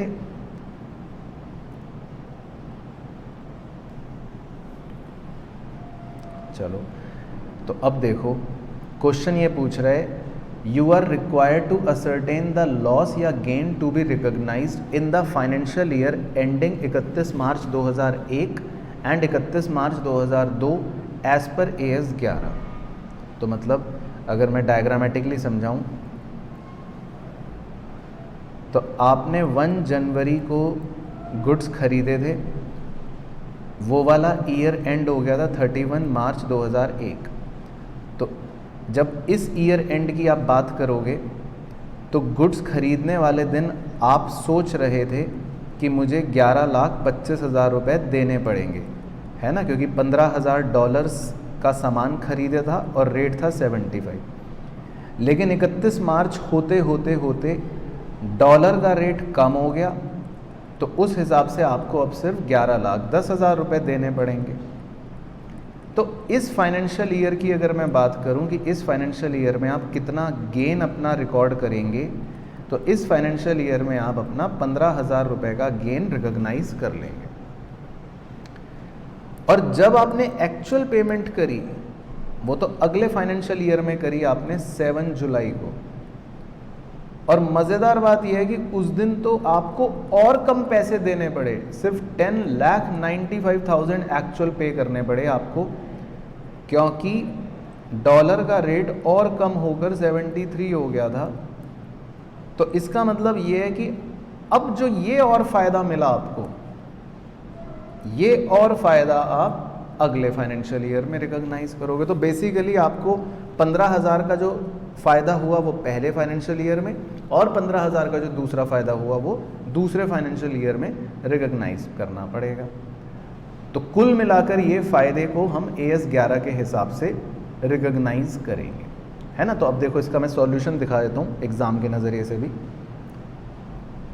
कि भाई क्योंकि हमारी ईयर एंड पर हमें लाइबिलिटियों को देखना है कि भाई क्या है। तो जैसे यहाँ देखो आप सॉल्यूशन कि as per AS 11 on the effects of changes in foreign exchange rate, ये foreign currency transaction should be recorded by applying the exchange rate on date of transaction. तो गुड्स परचेज करें हमने 1 जनवरी को, तो कॉरस्पॉन्डिंगली क्रेडिटर्स जो record होंगे वो हो जाएंगे 1 जनवरी के रेट पर, है ना, क्रेडिटर्स, क्योंकि गुड्स खरीदे तो लाइबिलिटी क्रिएट हो गई। अब जब बैलेंस शीट डेट आएगी तो देखो यही नियम बताया था कि जब बैलेंस शीट डेट आएगी या क्लोजिंग डेट आएगी तो हमें क्लोजिंग रेट्स लगाने पड़ते हैं, है ना, क्लोजिंग रेट्स लगाने पड़ते हैं। 31 मार्च का रेट लगाना पड़ेगा। तो 31 मार्च के रेट के हिसाब से अब मेरे क्रेडिटर्स बन जाएंगे 11,10,000 रुपये के, यानी मेरी लाइबिलिटी कम हो गई। तो लाइबिलिटी कम होने को हम मानेंगे कि हमारा फ़ायदा हो गया। तो इसीलिए देखो लाइबिलिटी कम होने को हम क्या कह रहे हैं कि हमारा फ़ायदा हो गया 15,000 रुपये का। तो हम इस फ़ायदे को अपने P&L में डाल देंगे। और इसी तरह फिर से देखो जब एक्चुअल में लाइबिलिटी पे हुई 7 जुलाई, तो फिर रेट था 73। तो जो एक्चुअल लिखा है देखो हमारा फिर से डिफरेंस आया ऑन द सेटलमेंट, वो भी हमारा 15,000 का फ़ायदा P&L में चला जाएगा। तो देयरफॉर हम 31 मार्च 2002 वाले फाइनेंशियल ईयर में भी 15,000 का गेन ट्रांसफ़र कर देंगे। तो बेसिकली हमारी लाइबिलिटीज़ में जो फ़ायदे हुए वो हम एक्सचेंज डिफरेंस का नाम देकर अपने P&L में रिकॉग्नाइज कर लेंगे। ये हमारा AS 11 का नियम कहता है, ठीक है ना। तो एग्ज़ाम में क्वेश्चन आपका जैसे 4 नंबर का अगर पूछेगा तो ये इसकी स्टोरी बन जाएगी और ये इसकी वैल्यूज़ बन जाएंगी। तो बस ये है, चलो ठीक है ना। अब एक क्वेश्चन करेंगे बच्चों, ये मुझे आपको सिखाना था और ये है इलस्ट्रेशन 3, ठीक है ना। इस पर आप एक सी का सिंबल बना लेना। ये कॉन्सेप्चुअल क्वेश्चन है, एग्जाम के लिए इंपॉर्टेंट है। तो ये मेरे को इसी क्वेश्चन से सिखाना था, इसीलिए मैंने आपको अपने साथ करवा रहा हूँ। के लिमिटेड बोरोड $4.5 लाख ऑन 1 जनवरी 2001। तो हमने 1 जनवरी 2001 को एक लोन लिया, लाइबिलिटी $4.5 लाख की, which will be repaid as on 31 July 2001, और इसको हम 31 जुलाई 2001 को रीपे कर देंगे। के limited prepares financial statements year ending 31 March 2001। अब हमारा ईयर का एंड जो पड़ता है वो पड़ जाता है 31 मार्च 2001 को, है ना। तो मतलब ऐसा समझ सकते हो कि आपके 3 महीने बाद ईयर एंड आएगा, जनवरी, फरवरी, मार्च। बाकी पेमेंट तो हमें बाद में करनी है, 31 जुलाई को करनी है। अप्रैल, मई, जून और जुलाई भी ख़त्म हो जाएगा। The rate of exchange before INR and foreign currency $US on different dates are as under. तो उसने हमें अलग अलग रेट्स दे रखे हैं, तो वो आप रेट्स देख लो। 1 जनवरी इस दिन हमारा $1 का रेट है 48 रुपये, ठीक है। 31 मार्च इस दिन हमारा डॉलर का रेट है 49 रुपये, और 31 जुलाई इस दिन हमारा डॉलर का रेट है 49.5 रुपये, है ना। तो मतलब जिस दिन हमने लोन लिया, बोरो करा, एक दिन तो ये हो गया 1 जनवरी, फिर एक दिन हो गया ईयर एंड, और फिर एक दिन हो गया जिस दिन हम एक्चुअल में अपनी लाइबिलिटी को रीपे कर रहे हैं, है ना जी। तो ये क्वेश्चन हो गया। तो इसमें ना मुझे आपको जर्नल एंट्रीज करवानी है। तो क्वेश्चन में हमें क्या करना है, जर्नल एंट्रीज करनी है, तो वो मैं करवाऊंगा। और हमने $4.5 लाख लोन लिया है। तो अब हम अपनी जर्नल एंट्रीज करेंगे, तो आप मेरे साथ साथ लिखना है इसमें। सबसे पहले 1 जनवरी 2001। तो हमने देखो सबसे पहले लोन लिया, तो हम लोन लेने के लिए देखो 1 जनवरी को जब हम लोन लेते हैं तो हम एंट्री क्या करेंगे, हम एंट्री करेंगे बैंक अकाउंट डेबिट टू, है ना। लोन लेने की एंट्री क्या होती है, bank account debit to loan account. तो हम इसको कह देंगे bank account debit to foreign loan account. तो हमने लोन लिया, तो सिंपल, ये तो एक सिंपल अकाउंटिंग हो गई। तो हमारे बैंक में पैसे बढ़ गए और इधर मेरी लाइबिलिटी बढ़ गई, है ना। मैं एंगल भी लिखता रहता हूँ। तो ये मेरा एसेट बढ़ गया और ये मेरी लाइबिलिटी बढ़ गई। हमने लोन लिया। अब लोन लिया देखो $4.5 लाख का, और उस दिन रेट था 48। तो मैं ये मान लूँगा, ठीक है भैया, लोन लिया, 48 रुपये का रेट है, तो $4.5 लाख का मतलब हो गया 2,16,00,000 रुपये। 2,16,00,000 रुपये। तो हमने अपनी बुक्स में एंट्री कर ली कि भैया लोन लिया। फिर 1 महीना हो गया, 2 महीना हो गया, 3 महीने बाद जब ईयर का एंड आया, अब फिर से मेरा आपसे क्वेश्चन है, ध्यान से अलर्ट। ईयर एंड पर मुझे पता चला कि अरे ये तो लाइबिलिटी डॉलर का रेट 48 से बढ़कर 49 हो गया, आपकी लाइबिलिटी बढ़ जाएगी। तो बताओ नुकसान हुआ कि फ़ायदा हुआ, अब आप बताओ।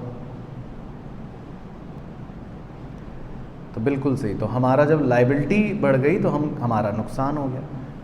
तो अब हमारा अगर हम नुकसान देखें, डिफरेंशियल देखें, तो पहले हमने 48 रुपये पर रिकॉर्ड कर रखा है, लेकिन अब 1 रुपये रेट और बढ़ गया।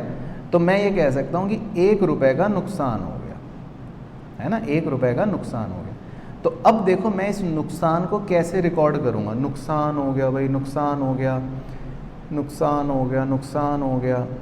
तो अब देखो बचपन में मैं क्या सिखाया था कि भाई अगर हमें कोई नुकसान हुआ है, debit all expenses and losses, तो हम नुकसान को डेबिट करेंगे, है ना। कितना नुकसान हो गया भाई, $4.5 लाख का लोन लिया था और 1 रुपये का नुकसान हो गया, मतलब 1 रुपी पर डॉलर। तो मतलब हम कह रहे हैं भाई $4.5 लाख का नुकसान हो गया।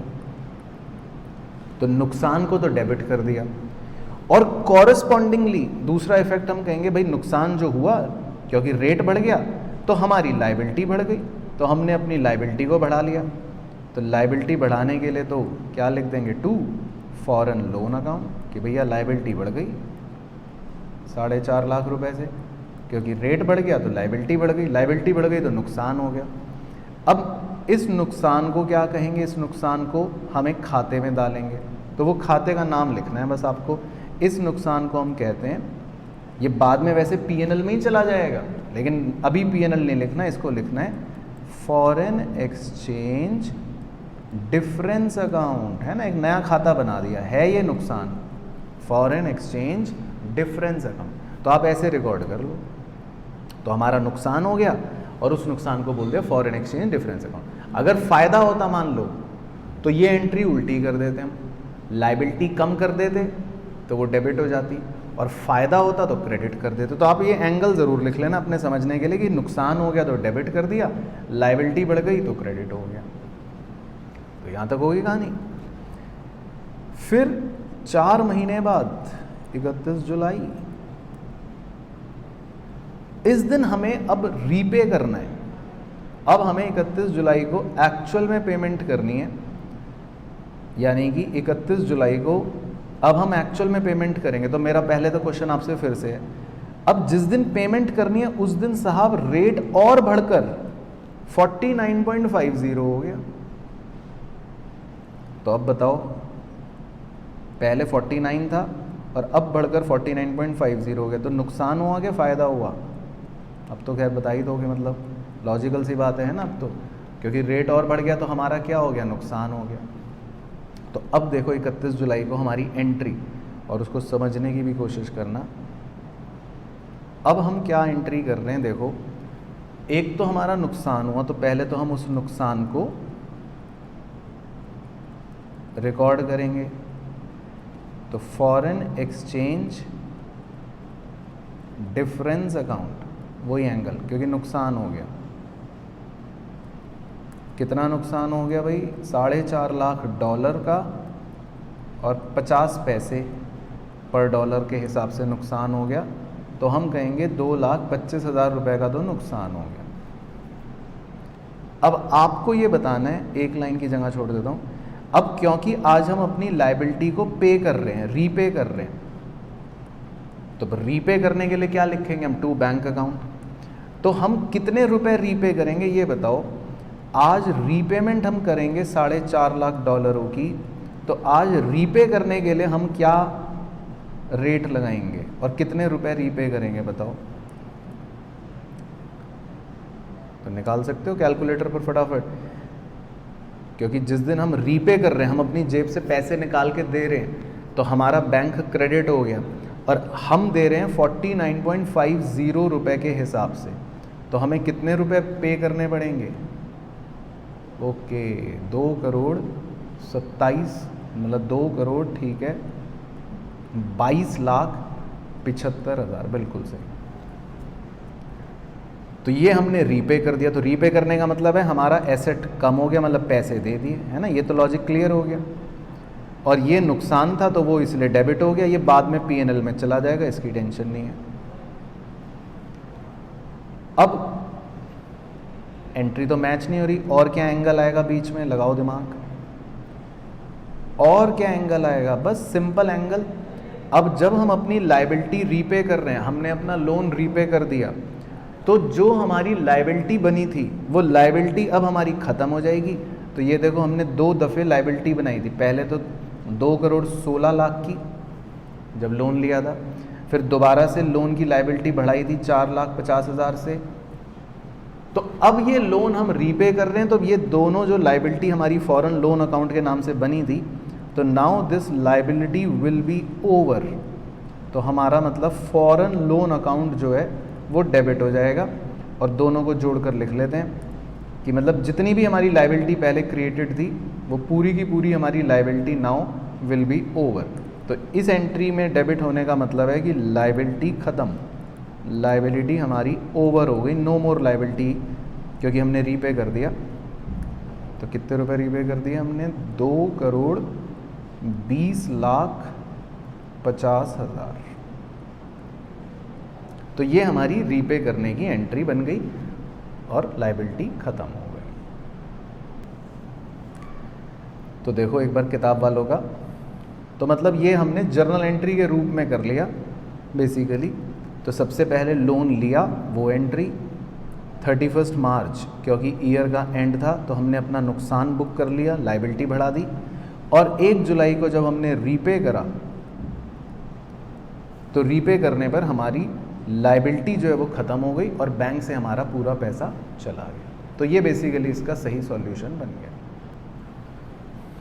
चलो अब मैं बच्चों आपको 2 क्वेश्चंस और कराऊंगा जो फॉरवर्ड एक्सचेंज कॉन्ट्रैक्ट पर बेस थे, ठीक है ना, तो वो वाले करते हैं।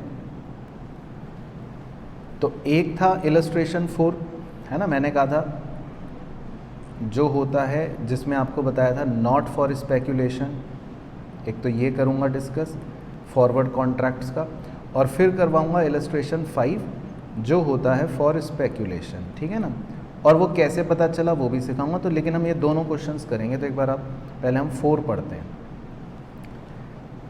4 में लिखा है Rao limited purchased a plant. देखो राव ने एक प्लांट खरीदा, इसका मतलब राव ने एक एसेट खरीदा है फॉर $1 लाख, $1 लाख का एसेट खरीदा है। तो ऐसे स्टोरी बनाता रहता हूँ। ऑन 1 फरवरी 2001, तो इसने 1 फरवरी 2001 को एक एसेट खरीदा है, ठीक है, बहुत बड़ा सा एसेट खरीदा है $1 लाख का, और इसके पैसे उसको 3 महीने बाद देने हैं, है ना, लिखा है पेबल आफ्टर 3 मंथ्स। तो 3 महीने बाद का मतलब है भाई 1 फरवरी से 1 मार्च, 1 मार्च से 1 अप्रैल और 1 अप्रैल से 1 मई। तो उसको 3 महीने बाद पैसे देने, ठीक है। तो उसने क्या करा, company entered into a forward contract for 3 months. तो कंपनी ने किसी के साथ फॉरवर्ड कॉन्ट्रैक्ट कर लिया, 3 महीने का कॉन्ट्रैक्ट करा एट ₹49.15 पर डॉलर। तो इसको हम कहते हैं फॉरवर्ड रेट, जो कॉन्सेप्ट आपको सिखाया था। मतलब मैंने पहले से तय कर लिया कि भैया 3 महीने बाद मैं तो डॉलर खरीदूंगा, 49.15 रुपये का खरीदूंगा, हमने पहले से तय कर लिया। और जबकि आज एक्सचेंज रेट पर डॉलर ऑन 1 फरवरी, आज डॉलर है 48.85 रुपये का। तो ये बातें लिख देता हूँ कि भाई आज मतलब टुडे 1 फरवरी को आज $1 है 48.80 का, लेकिन हमने ये कॉन्ट्रैक्ट कर लिया कि भैया हम तो 3 महीने बाद $1 खरीदेंगे 49.10 रुपये का। तो पहले तो आप सीधा सीधा अगर देखो, बुद्धि लगाओ, आज डॉलर का रेट है 48.85, सॉरी 85 था, सॉरी बच्चों 85, और वो था 49.15। तो आज डॉलर का रेट है 48.85। तो अगर आपको आज मतलब पैसे देने होते, डॉलर खरीदना होता, तो 48.85 रुपये में आप खरीद लेते। तो इस रेट को पता है क्या बोलते हैं, वो भी ब्रैकेट में लिख देता हूँ। ये आज का रेट होता है, इसको बोलते हैं स्पॉट रेट, और वो है भविष्य का रेट, क्योंकि वो हमने कॉन्ट्रैक्ट में लिख रखा है कि फ्यूचर में खरीदेंगे इस रेट पर, उसको बोलते हैं फॉरवर्ड रेट। तो आप अगर सीधा सीधा ये देखो कि आज डॉलर खरीदते तो होता 48.85 का, भविष्य में खरीदोगे तो डॉलर होगा 49.15 का। तो इसका मतलब आपको नुकसान होगा कि फ़ायदा, पहले तो ये सोचो कि भाई ये नुकसान हो रहा है कि फ़ायदा, पहले तो ये सोचो, जल्दी से बताओ कि आज डॉलर खरीदते हो तो 48.85 का मिल जाएगा, लेकिन 3 महीने बाद क्योंकि खरीद रहे हो और कॉन्ट्रैक्ट में लिखा है 49.15 का खरीदोगे, तो फ़ायदा होगा कि नुकसान, तो ये सोचना है पहले आपको।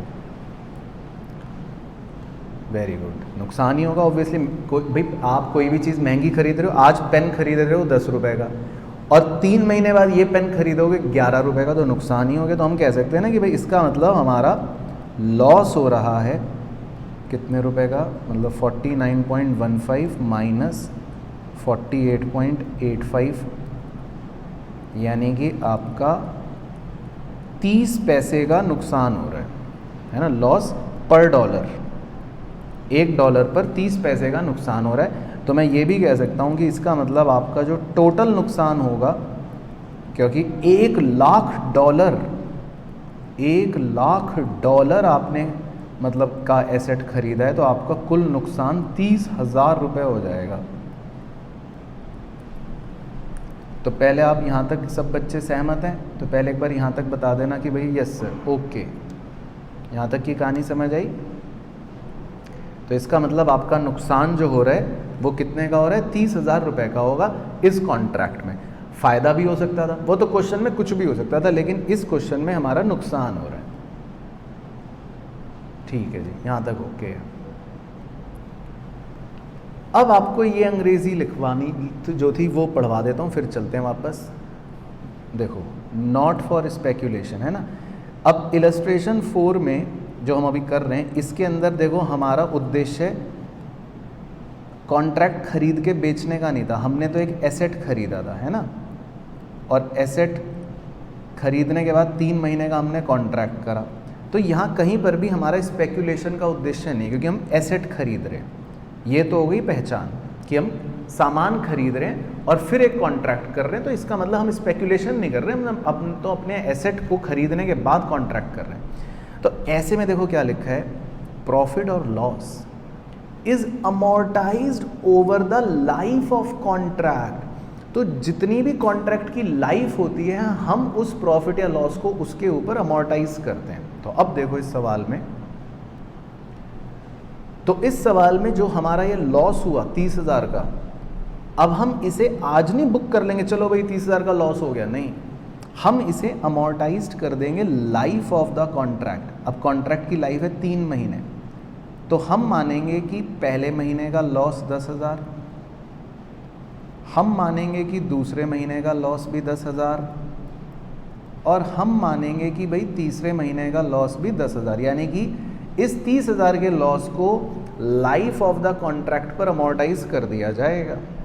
ये है पॉइंट कि भाई पहले महीने का लॉस 10,000, दूसरे महीने का लॉस 10,000, तीसरे महीने का लॉस 10,000। तो लाइफ ऑफ द कॉन्ट्रैक्ट पर ये पूरा का पूरा लॉस जो है वो क्या हो रहा है, अमोर्टाइज हो रहा है।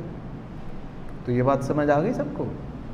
तो बस अब देखते हैं क्वेश्चन क्या कह रहा है। क्वेश्चन कह रहा है how will you recognise profit और लॉस। कह रहा है आप कैसे रिकॉग्नाइज करोगे प्रॉफिट या लॉस को on the forward contract in the books of Rao limited. तो मैं पहले ओरली बता देता हूँ, फिर इनका दिखा दूंगा। तो हम कैसे रिकॉग्नाइज करेंगे, हम अपने 31 मार्च 2001 वाले फाइनेंशियल ईयर में तो लॉस रिकॉग्नाइज करेंगे 20,000 रुपये का, और अगले फाइनेंशियल ईयर में हम अपना P&L में लॉस रिकॉग्नाइज करेंगे 10,000 रुपये का। तो ये पूरा का पूरा लॉस P&L में ही रिकॉग्नाइज होगा। 20,000 रुपये 2001 फाइनेंशियल ईयर में और 10,000 रुपये 2002 फाइनेंशियल ईयर में। तो ये हमारा ट्रीटमेंट बन गया बेसिकली, ठीक है ना। तो अब मैं आपको सॉल्यूशन दिखा देता हूँ, तो फिर आप समझ जाओगे। तो बेसिकली कहानी तो आपने समझ ली। तो ये देखो,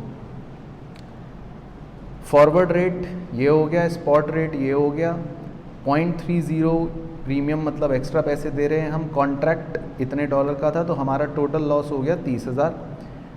कॉन्ट्रैक्ट पीरियड क्योंकि 3 महीने का है, 2 महीने उसमें इस साल फॉल हो रहे हैं, तो इसीलिए कह रहा है 20,000 को तो हम 2001 ईयर एंडिंग में रिकॉग्नाइज करेंगे लॉस, और बचे हुए 10,000 को हम अगले साल लॉस रिकॉग्नाइज करेंगे। तो ये बेसिकली हमारा मेन आंसर बन गया। तो क्लियर हो गई कहानी? तो बस इस क्वेश्चन में ये करना था। अब इलस्ट्रेशन 5 देखो। अब इसमें देखो क्या लिखा है, mister A bot A forward contract. यहां इसने देखो कोई एसेट नहीं खरीदा, यहां सिर्फ ये कॉन्ट्रैक्ट खरीद रहा है। तो पहली शक तो इस बात से हुई कि इस बार कोई एसेट नहीं खरीद रहा, वो सीधा कॉन्ट्रैक्ट खरीद रहा है। 3 महीने का कॉन्ट्रैक्ट खरीद रहा है, US डॉलर 1 लाख ऑन 1 दिसंबर। तो उसने 1 दिसंबर को 3 महीने का एक कॉन्ट्रैक्ट खरीदा। तो 1 दिसंबर के बाद 3 महीने मतलब 1 जनवरी, 1 फरवरी और 1 March eight $1 is equal to 47.10। तो आज डॉलर का रेट है 47.10। अच्छा ये तो फॉरवर्ड रेट हो गया। इसने जो कॉन्ट्रैक्ट खरीदा ये खरीदा एट $1, यानी कि ये फॉरवर्ड रेट हो गया कि भाई मैं $1 खरीदूंगा 47.10 का। तो ये तो हो गया फॉरवर्ड रेट। फिर आगे लिखा है when exchange rate was $1 is equal to 47.02। आज $1 जो है वो है 47.02 का। तो ये हो गया स्पॉट रेट आज का। ऑन 31 दिसंबर, बड़े ध्यान से देखना डेट्स, इसमें बारीकियां बताऊंगा आपको। On 31 December when he closed his books exchange rate was $1 47.15 का। तो ये 31 दिसंबर को ही अपनी किताब बंद कर देता है, मतलब 1 महीने बाद ही ईयर का एंड आ जाएगा। और यहाँ पर डॉलर का रेट है 47.15, ठीक है, ये है year end. On 31 January he decided to sell the contract at 47.18। लो जी, तो उसने 31 जनवरी को, यानी कि जैसे ही 31 जनवरी आई यहाँ पर, उसने सोचा कि चलो यार कॉन्ट्रैक्ट को ना बेच देते हैं। उसने सेल कर दिया कॉन्ट्रैक्ट। कितने रुपए का सेल कर दिया? एट द रेट 47.18 पर डॉलर, ये उसने बेच दिया। अब देखो, सबसे बड़ी पहचान बताऊंगा, मेरे शब्दों को ध्यान से सुनना। कॉन्ट्रैक्ट 3 महीने का था, है ना, लेकिन उसने देखो 1 दिसंबर को खरीदा, ये कॉन्ट्रैक्ट बाय करा, और उसने बेच कब दिया कॉन्ट्रैक्ट? 2 महीने बाद ही बेच दिया। तो इसका मतलब यहाँ पर आप कहोगे ना कि भाई इसका मोटिव जो है वो कॉन्ट्रैक्ट को खरीद कर बेचने का ही था, तो ये स्पेक्यूलेशन हो गया ना, उसने कोई एसेट खरीदा पिछले एग्जाम्पल की तरह। तो इसीलिए हम इसको क्या कंसिडर करते हैं? स्पेक्यूलेशन। तो ये तो पहचान हो गई कि भाई कैसे पता चला? ऐसे पता चला कि कॉन्ट्रैक्ट अभी ख़त्म भी नहीं हुआ और ये बेच बूझ के निकल लिया, तो इसका मतलब हम इसको बोलते हैं स्पेक्यूलेशन।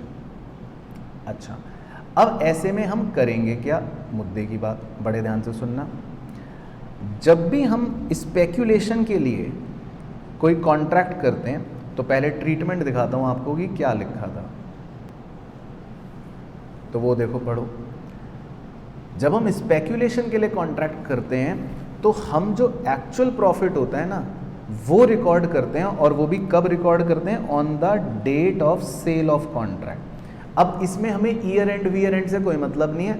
जिस दिन वो कॉन्ट्रैक्ट बेचेगा हम उस दिन का उसका प्रॉफिट या लॉस निकालेंगे, और वो कैसे निकालेंगे वो भी बड़ी इंपॉर्टेंट चीज़ है, वो भी सिखाता हूँ। लेकिन जो भी एक्चुअल प्रॉफिट या लॉस होगा वो हम सेल की डेट पर बस रिकॉर्ड करेंगे, ये नियम है। तो अब देखो हमें क्या करना है। अब हमें इस दिन कुछ नहीं करना, ईयर एंड पर कुछ नहीं करना। अब तो जिस दिन वो कॉन्ट्रैक्ट बेचेगा ना, बस इस दिन हम उसका प्रॉफिट या लॉस रिकॉर्ड करेंगे। तो हमें ये सोचना है कि उसको प्रॉफिट हुआ कि लॉस हुआ, बड़ी बारीकी से। इसमें बड़ा अच्छा पॉइंट है। अब देखो,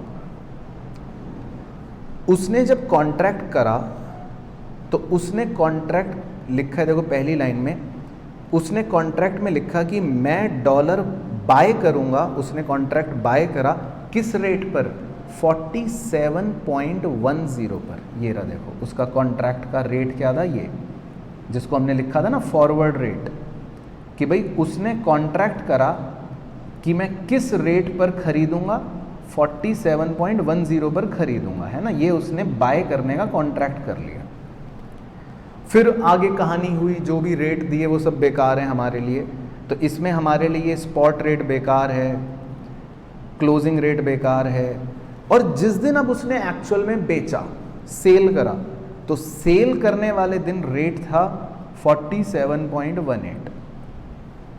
तो जब हम प्रॉफिट या लॉस निकालते हैं शेयर बाजार में, ये स्पेकुलेशन हो रही है शेयर बाजार में, तो कैसे निकालते हैं कि भाई आपने खरीदने का क्या भाव सेट करा था, आपने बाय करने का क्या कॉन्ट्रैक्ट करा था, तो आपका बाय करने का कॉन्ट्रैक्ट था 47.10 पर, और आप इस कॉन्ट्रैक्ट को बेच कितने का रहे हो, 47.18 पर।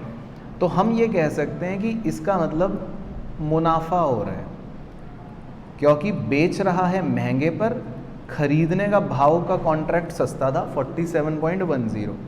तो हम ये कह सकते हैं कि भैया इसको 8 पैसे का प्रॉफिट हो रहा है पर डॉलर। ये कहा जा सकता है कि उसको कितना प्रॉफिट हो रहा है, 8 पैसे का, मतलब 0.08 रुपये का प्रॉफिट हो रहा है पर डॉलर, ऐसा कह सकते हैं। तो अगर मुझे इसका टोटल प्रॉफिट निकालना होगा तो बस हम सीधा 1 फरवरी को वो टोटल प्रॉफिट उसका रिकॉर्ड करेंगे, बाकी कुछ नहीं दिखाएंगे बुक्स में क्लोजिंग पर। तो कितने डॉलर थे, 1 लाख डॉलर थे। तो अगर मुझे इसका टोटल प्रॉफिट निकालना होगा तो 1 लाख डॉलर इंटू 8 पैसे, तो ये आ जाएगा जी 8,000 रुपये। तो हम सीधा 8,000 रुपये 1 फरवरी को रिकॉर्ड कर लेंगे और PNL में डाल देंगे बस। तो ये बात है। तो अब देखो आंसर दिखा देता हूँ, सॉल्यूशन, कि भाई since forward contract speculation purpose के लिए था, तो इसीलिए इसमें स्पॉट रेट या कॉन्ट्रैक्ट रेट को कहीं पर हम डिफरेंस को रिकॉर्ड नहीं करेंगे। सिर्फ कब रिकॉर्ड करेंगे, only when the contract is sold, the difference between contract rate and cell rate will be recorded in the PNL account. तो जिस दिन हम एक्चुअल में सेल करेंगे उस दिन जो प्रॉफिट हुआ, बस हम वो प्रॉफिट उस दिन रिकॉर्ड करेंगे। तो उसको 8,000 रुपये का प्रॉफिट हुआ इस कॉन्ट्रैक्ट में, तो हम वो रिकॉर्ड कर देंगे। तो ये इसका आंसर बन गया। चलो परफेक्ट। अब इसके बाद 2 इलस्ट्रेशंस बच्चों और हैं, जैसे वो मैं आपको दिखा देता हूँ, वो थ्योरेटिकल हैं, वो आप अपने आप एक बार बस गो थ्रू कर लेना। एक इलस्ट्रेशन 6 है। बेसिकली इसमें क्या हो रहा है कि इसमें हमने एसेट और लाइबिलिटीज़ को जो इंटीग्रल फॉरेन ऑपरेशन वाली होती हैं उनको जब कन्वर्ट करा, तो कह रहा है कि हमने प्रिवेलिंग एक्सचेंज रेट जो था ईयर के एंड पर उस पर कन्वर्ट करा, जबकि इंटीग्रल में आपको बताया था कि इसमें हम जो परचेज डेट होती है उस पर कन्वर्ट करते हैं। तो इसने यहाँ पर मतलब ये गलती कर रखी है। फिर आगे कह रहा है कि जो भी एक्सचेंज डिफरेंस आया उसको हमने प्रॉफिट को अदर लाइबिलिटीज़ अकाउंट में कैरी कर लिया। तो ये भी उसने गलत ट्रीटमेंट कर रखा है, क्योंकि जो भी एक्सचेंज डिफरेंस आता है उसको हम इनकम या एक्सपेंस की तरह रिकॉग्नाइज करते हैं। तो बस इस क्वेश्चन में थ्योरेटिकल बात दे रखी है, तो वो यही बता रहा है कि AS 11 के नियमों के हिसाब से हमें क्या करना चाहिए, और इस कंपनी ने जो ट्रीटमेंट करा है वो बेसिकली गलत करा है। तो वो ये बात आपको यहाँ पर दे रहा है लास्ट में कि भाई जो भी इन्होंने कन्वर्जन करा है एसेट लाइबिलिटी का, इनकम एक्सपेंडिचर का, वो प्रिवेलिंग रेट पर कर दिया, और जो उन्होंने एक्सचेंज डिफरेंस का रिजल्ट, जो डिफरेंस का ट्रीटमेंट करा है वो AS 11 के हिसाब से नहीं करा है ना। तो ये मतलब एक थ्योरेटिकल एग्जाम्पल था आपका। इसी तरह एक दूसरा इलस्ट्रेशन देखते हैं, इलस्ट्रेशन 8। ये भी एक सिंपल क्वेश्चन है। इसमें दे रखा है कि A लिमिटेड ने एक फिक्स्ड एसेट परचेज करा 3 लाख रुपए का ऑन 1 जनवरी, और ये हमने एक फुल्ली फाइनेंस लोन से लेकर, यानी कि हमने डॉलर में लोन लिया, पेबल इन 3 इंस्टॉलमेंट, और एक्सचेंज रेट था $1 = 40 एंड $1 = 42.10 ऑन 1 जनवरी 2001 एंड 31 दिसंबर 2001। तो मतलब यहाँ डायग्राम पे समझा देता हूँ। आपने जिस दिन लोन लिया उस दिन रेट था 40 रुपये का 1 जनवरी को, और 1 साल बाद लोन का रेट हो गया 42.5। तो इसमें ये दे रखा है कि इस कंपनी ने क्या करा कि ये जो एक्सचेंज डिफरेंस में लॉस आया इसे कैपिटलाइज कर दिया। तो बस इसमें हमारा जो आंसर है ना, थ्योरी क्वेश्चन है, आप एक बार रीड करना, तो हम ये कहेंगे कि वो गलत करा। क्यों गलत करा? देखो रीज़न, क्योंकि हमने शुरू के 2 एग्जाम्पलों में सीखा था कि अगर हमारी लाइबिलिटी का रेट बढ़ गया तो इसका मतलब हमारा नुकसान हो रहा है 0.25 रुपये का पर डॉलर, और 3000 रुपये के हिसाब से अगर हम देखें तो जितना हमारा टोटल नुकसान हो रहा है उस नुकसान को हमें एज एन एक्सपेंस रिकॉर्ड करना चाहिए इन P&L, है ना, उसको कैपिटलाइज नहीं करना चाहिए। तो इसमें बस हमको यही बताना था कि मतलब जो ट्रीटमेंट है वो गलत कर रखा है ना। तो ये वही क्वेश्चन पूछ रहा था कि how will you account for, तो हम यही कहेंगे कि देखो जो भी हमारा एक्सचेंज डिफरेंस है वो एक्सचेंज डिफरेंस हम रिकॉग्नाइज करेंगे। कैसे रिकॉग्नाइज करेंगे? P&L में चार्ज करके। It should be charge to the P&L, क्योंकि ये हमारे लिए नुकसान है, इसको हम कैपिटलाइज नहीं करेंगे। तो इसमें भी यही बात लिखनी है कि भाई AS 11 के हिसाब से ये जो करा गया है ये गलत करा गया है। तो क्लियर हो गए ना क्वेश्चंस इसके? ये थे बेसिकली। बाकी इसका एक क्वेश्चन मैं आपको होमवर्क में दे देता हूँ, बस ओनली 1 क्वेश्चन, इलस्ट्रेशन 7। ये क्वेश्चन बेसिकली उन बच्चों के लिए है जिन्होंने पहले ब्रांच अकाउंटिंग अगर आपने पढ़ रखा होगा। तो मैं बता देता हूँ इसमें क्या है, क्योंकि हमने सेम क्वेश्चन ब्रांच अकाउंटिंग में ऐसा कर रखा होता है कि इसमें देखो हमारा हेड ऑफिस है कोलकाता में, इंडिया में, लेकिन हमारी ब्रांच जो है वो कहाँ पर है? UK में। तो अब ये ब्रांच का एक ट्रायल बैलेंस दे रखा है, ब्रांच के अलग अलग आइटम्स हैं। तो बस क्वेश्चन ये कहता है, चलो मैं आपको दिखाई देता हूँ कि ये यूरो में दे रखा है।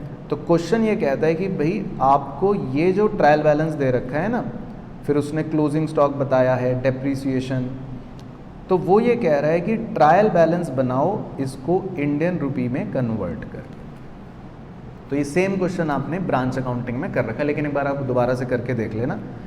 और एक्सचेंज रेट उसने ओपनिंग का दे रखा है 61 रुपये, 1 अप्रैल 2003 का दे रखा है 63 रुपये, और क्लोजिंग दे रखा है 31 मार्च 2004 का 67 रुपये। तो इससे आप एवरेज भी निकाल सकते हो, opening plus closing divided by 2 करके आपका एवरेज रेट आ जाएगा। तो हमने जो नियम लिखे थे ना वो आपको बस याद रखने हैं। जैसे मैं सॉल्यूशन में को डिस्कस कर देता हूँ, फिर आप एक बार ट्राई करके देखना कि भाई जैसे हमारा मशीन है तो ये तो हम किस रेट पर कन्वर्ट करते हैं कि जो भी हमने मशीन जिस दिन खरीदी, ट्रांजैक्शन रेट। बाकी डेटर हो गया तो क्लोजिंग रेट, ओपनिंग स्टॉक पर ओपनिंग रेट, हेड ऑफिस से गुड्स मिले ये हमें गिवन होता है। जितनी भी इनकम्स हैं और जितने भी खर्चे हैं ये सारे आइटम्स देखो ये एवरेज रेट्स पर। फिर इसी तरह कैश क्लोजिंग रेट पर, हमें हेड ऑफिस को पैसे भेजे ये गिवन होता है, हेड ऑफिस का अकाउंट ये गिवन होता है, लायबिलिटी क्लोजिंग रेट पर। और जब हम रुपी में ट्रायल बैलेंस मैच करते हैं ना तो ये एक डिफरेंस आना शुरू हो जाता है। इसी को हम बोल रहे थे ना एक्सचेंज डिफरेंस, जिन बच्चों ने पढ़ रखा है उन्हें तो पता होगा ब्रांच में, लेकिन इस डिफरेंस को हम बोलते हैं एक्सचेंज डिफरेंस। तो ये एक्चुअल में हमारे P&L में डेबिट साइड पर चला जाएगा। तो बस क्वेश्चन में ये बोला गया था कि आपको ट्रायल बैलेंस रुपी में कन्वर्ट करके बनाना है। तो ये एक क्वेश्चन आप चाहे होमवर्क में खुद से बना कर देख लेना। बाकी लेकिन जो बाकी सारे क्वेश्चन थे जो ज़्यादा इंपॉर्टेंट थे, जो अकॉर्डिंग टू AS 11 हमें सीखने थे, वो हमारे हो गए थे। ठीक है ना? तो आप अच्छे से रिवाइज करना मेनली, और एक क्वेश्चन बस ये होमवर्क में करके देख लेना बस।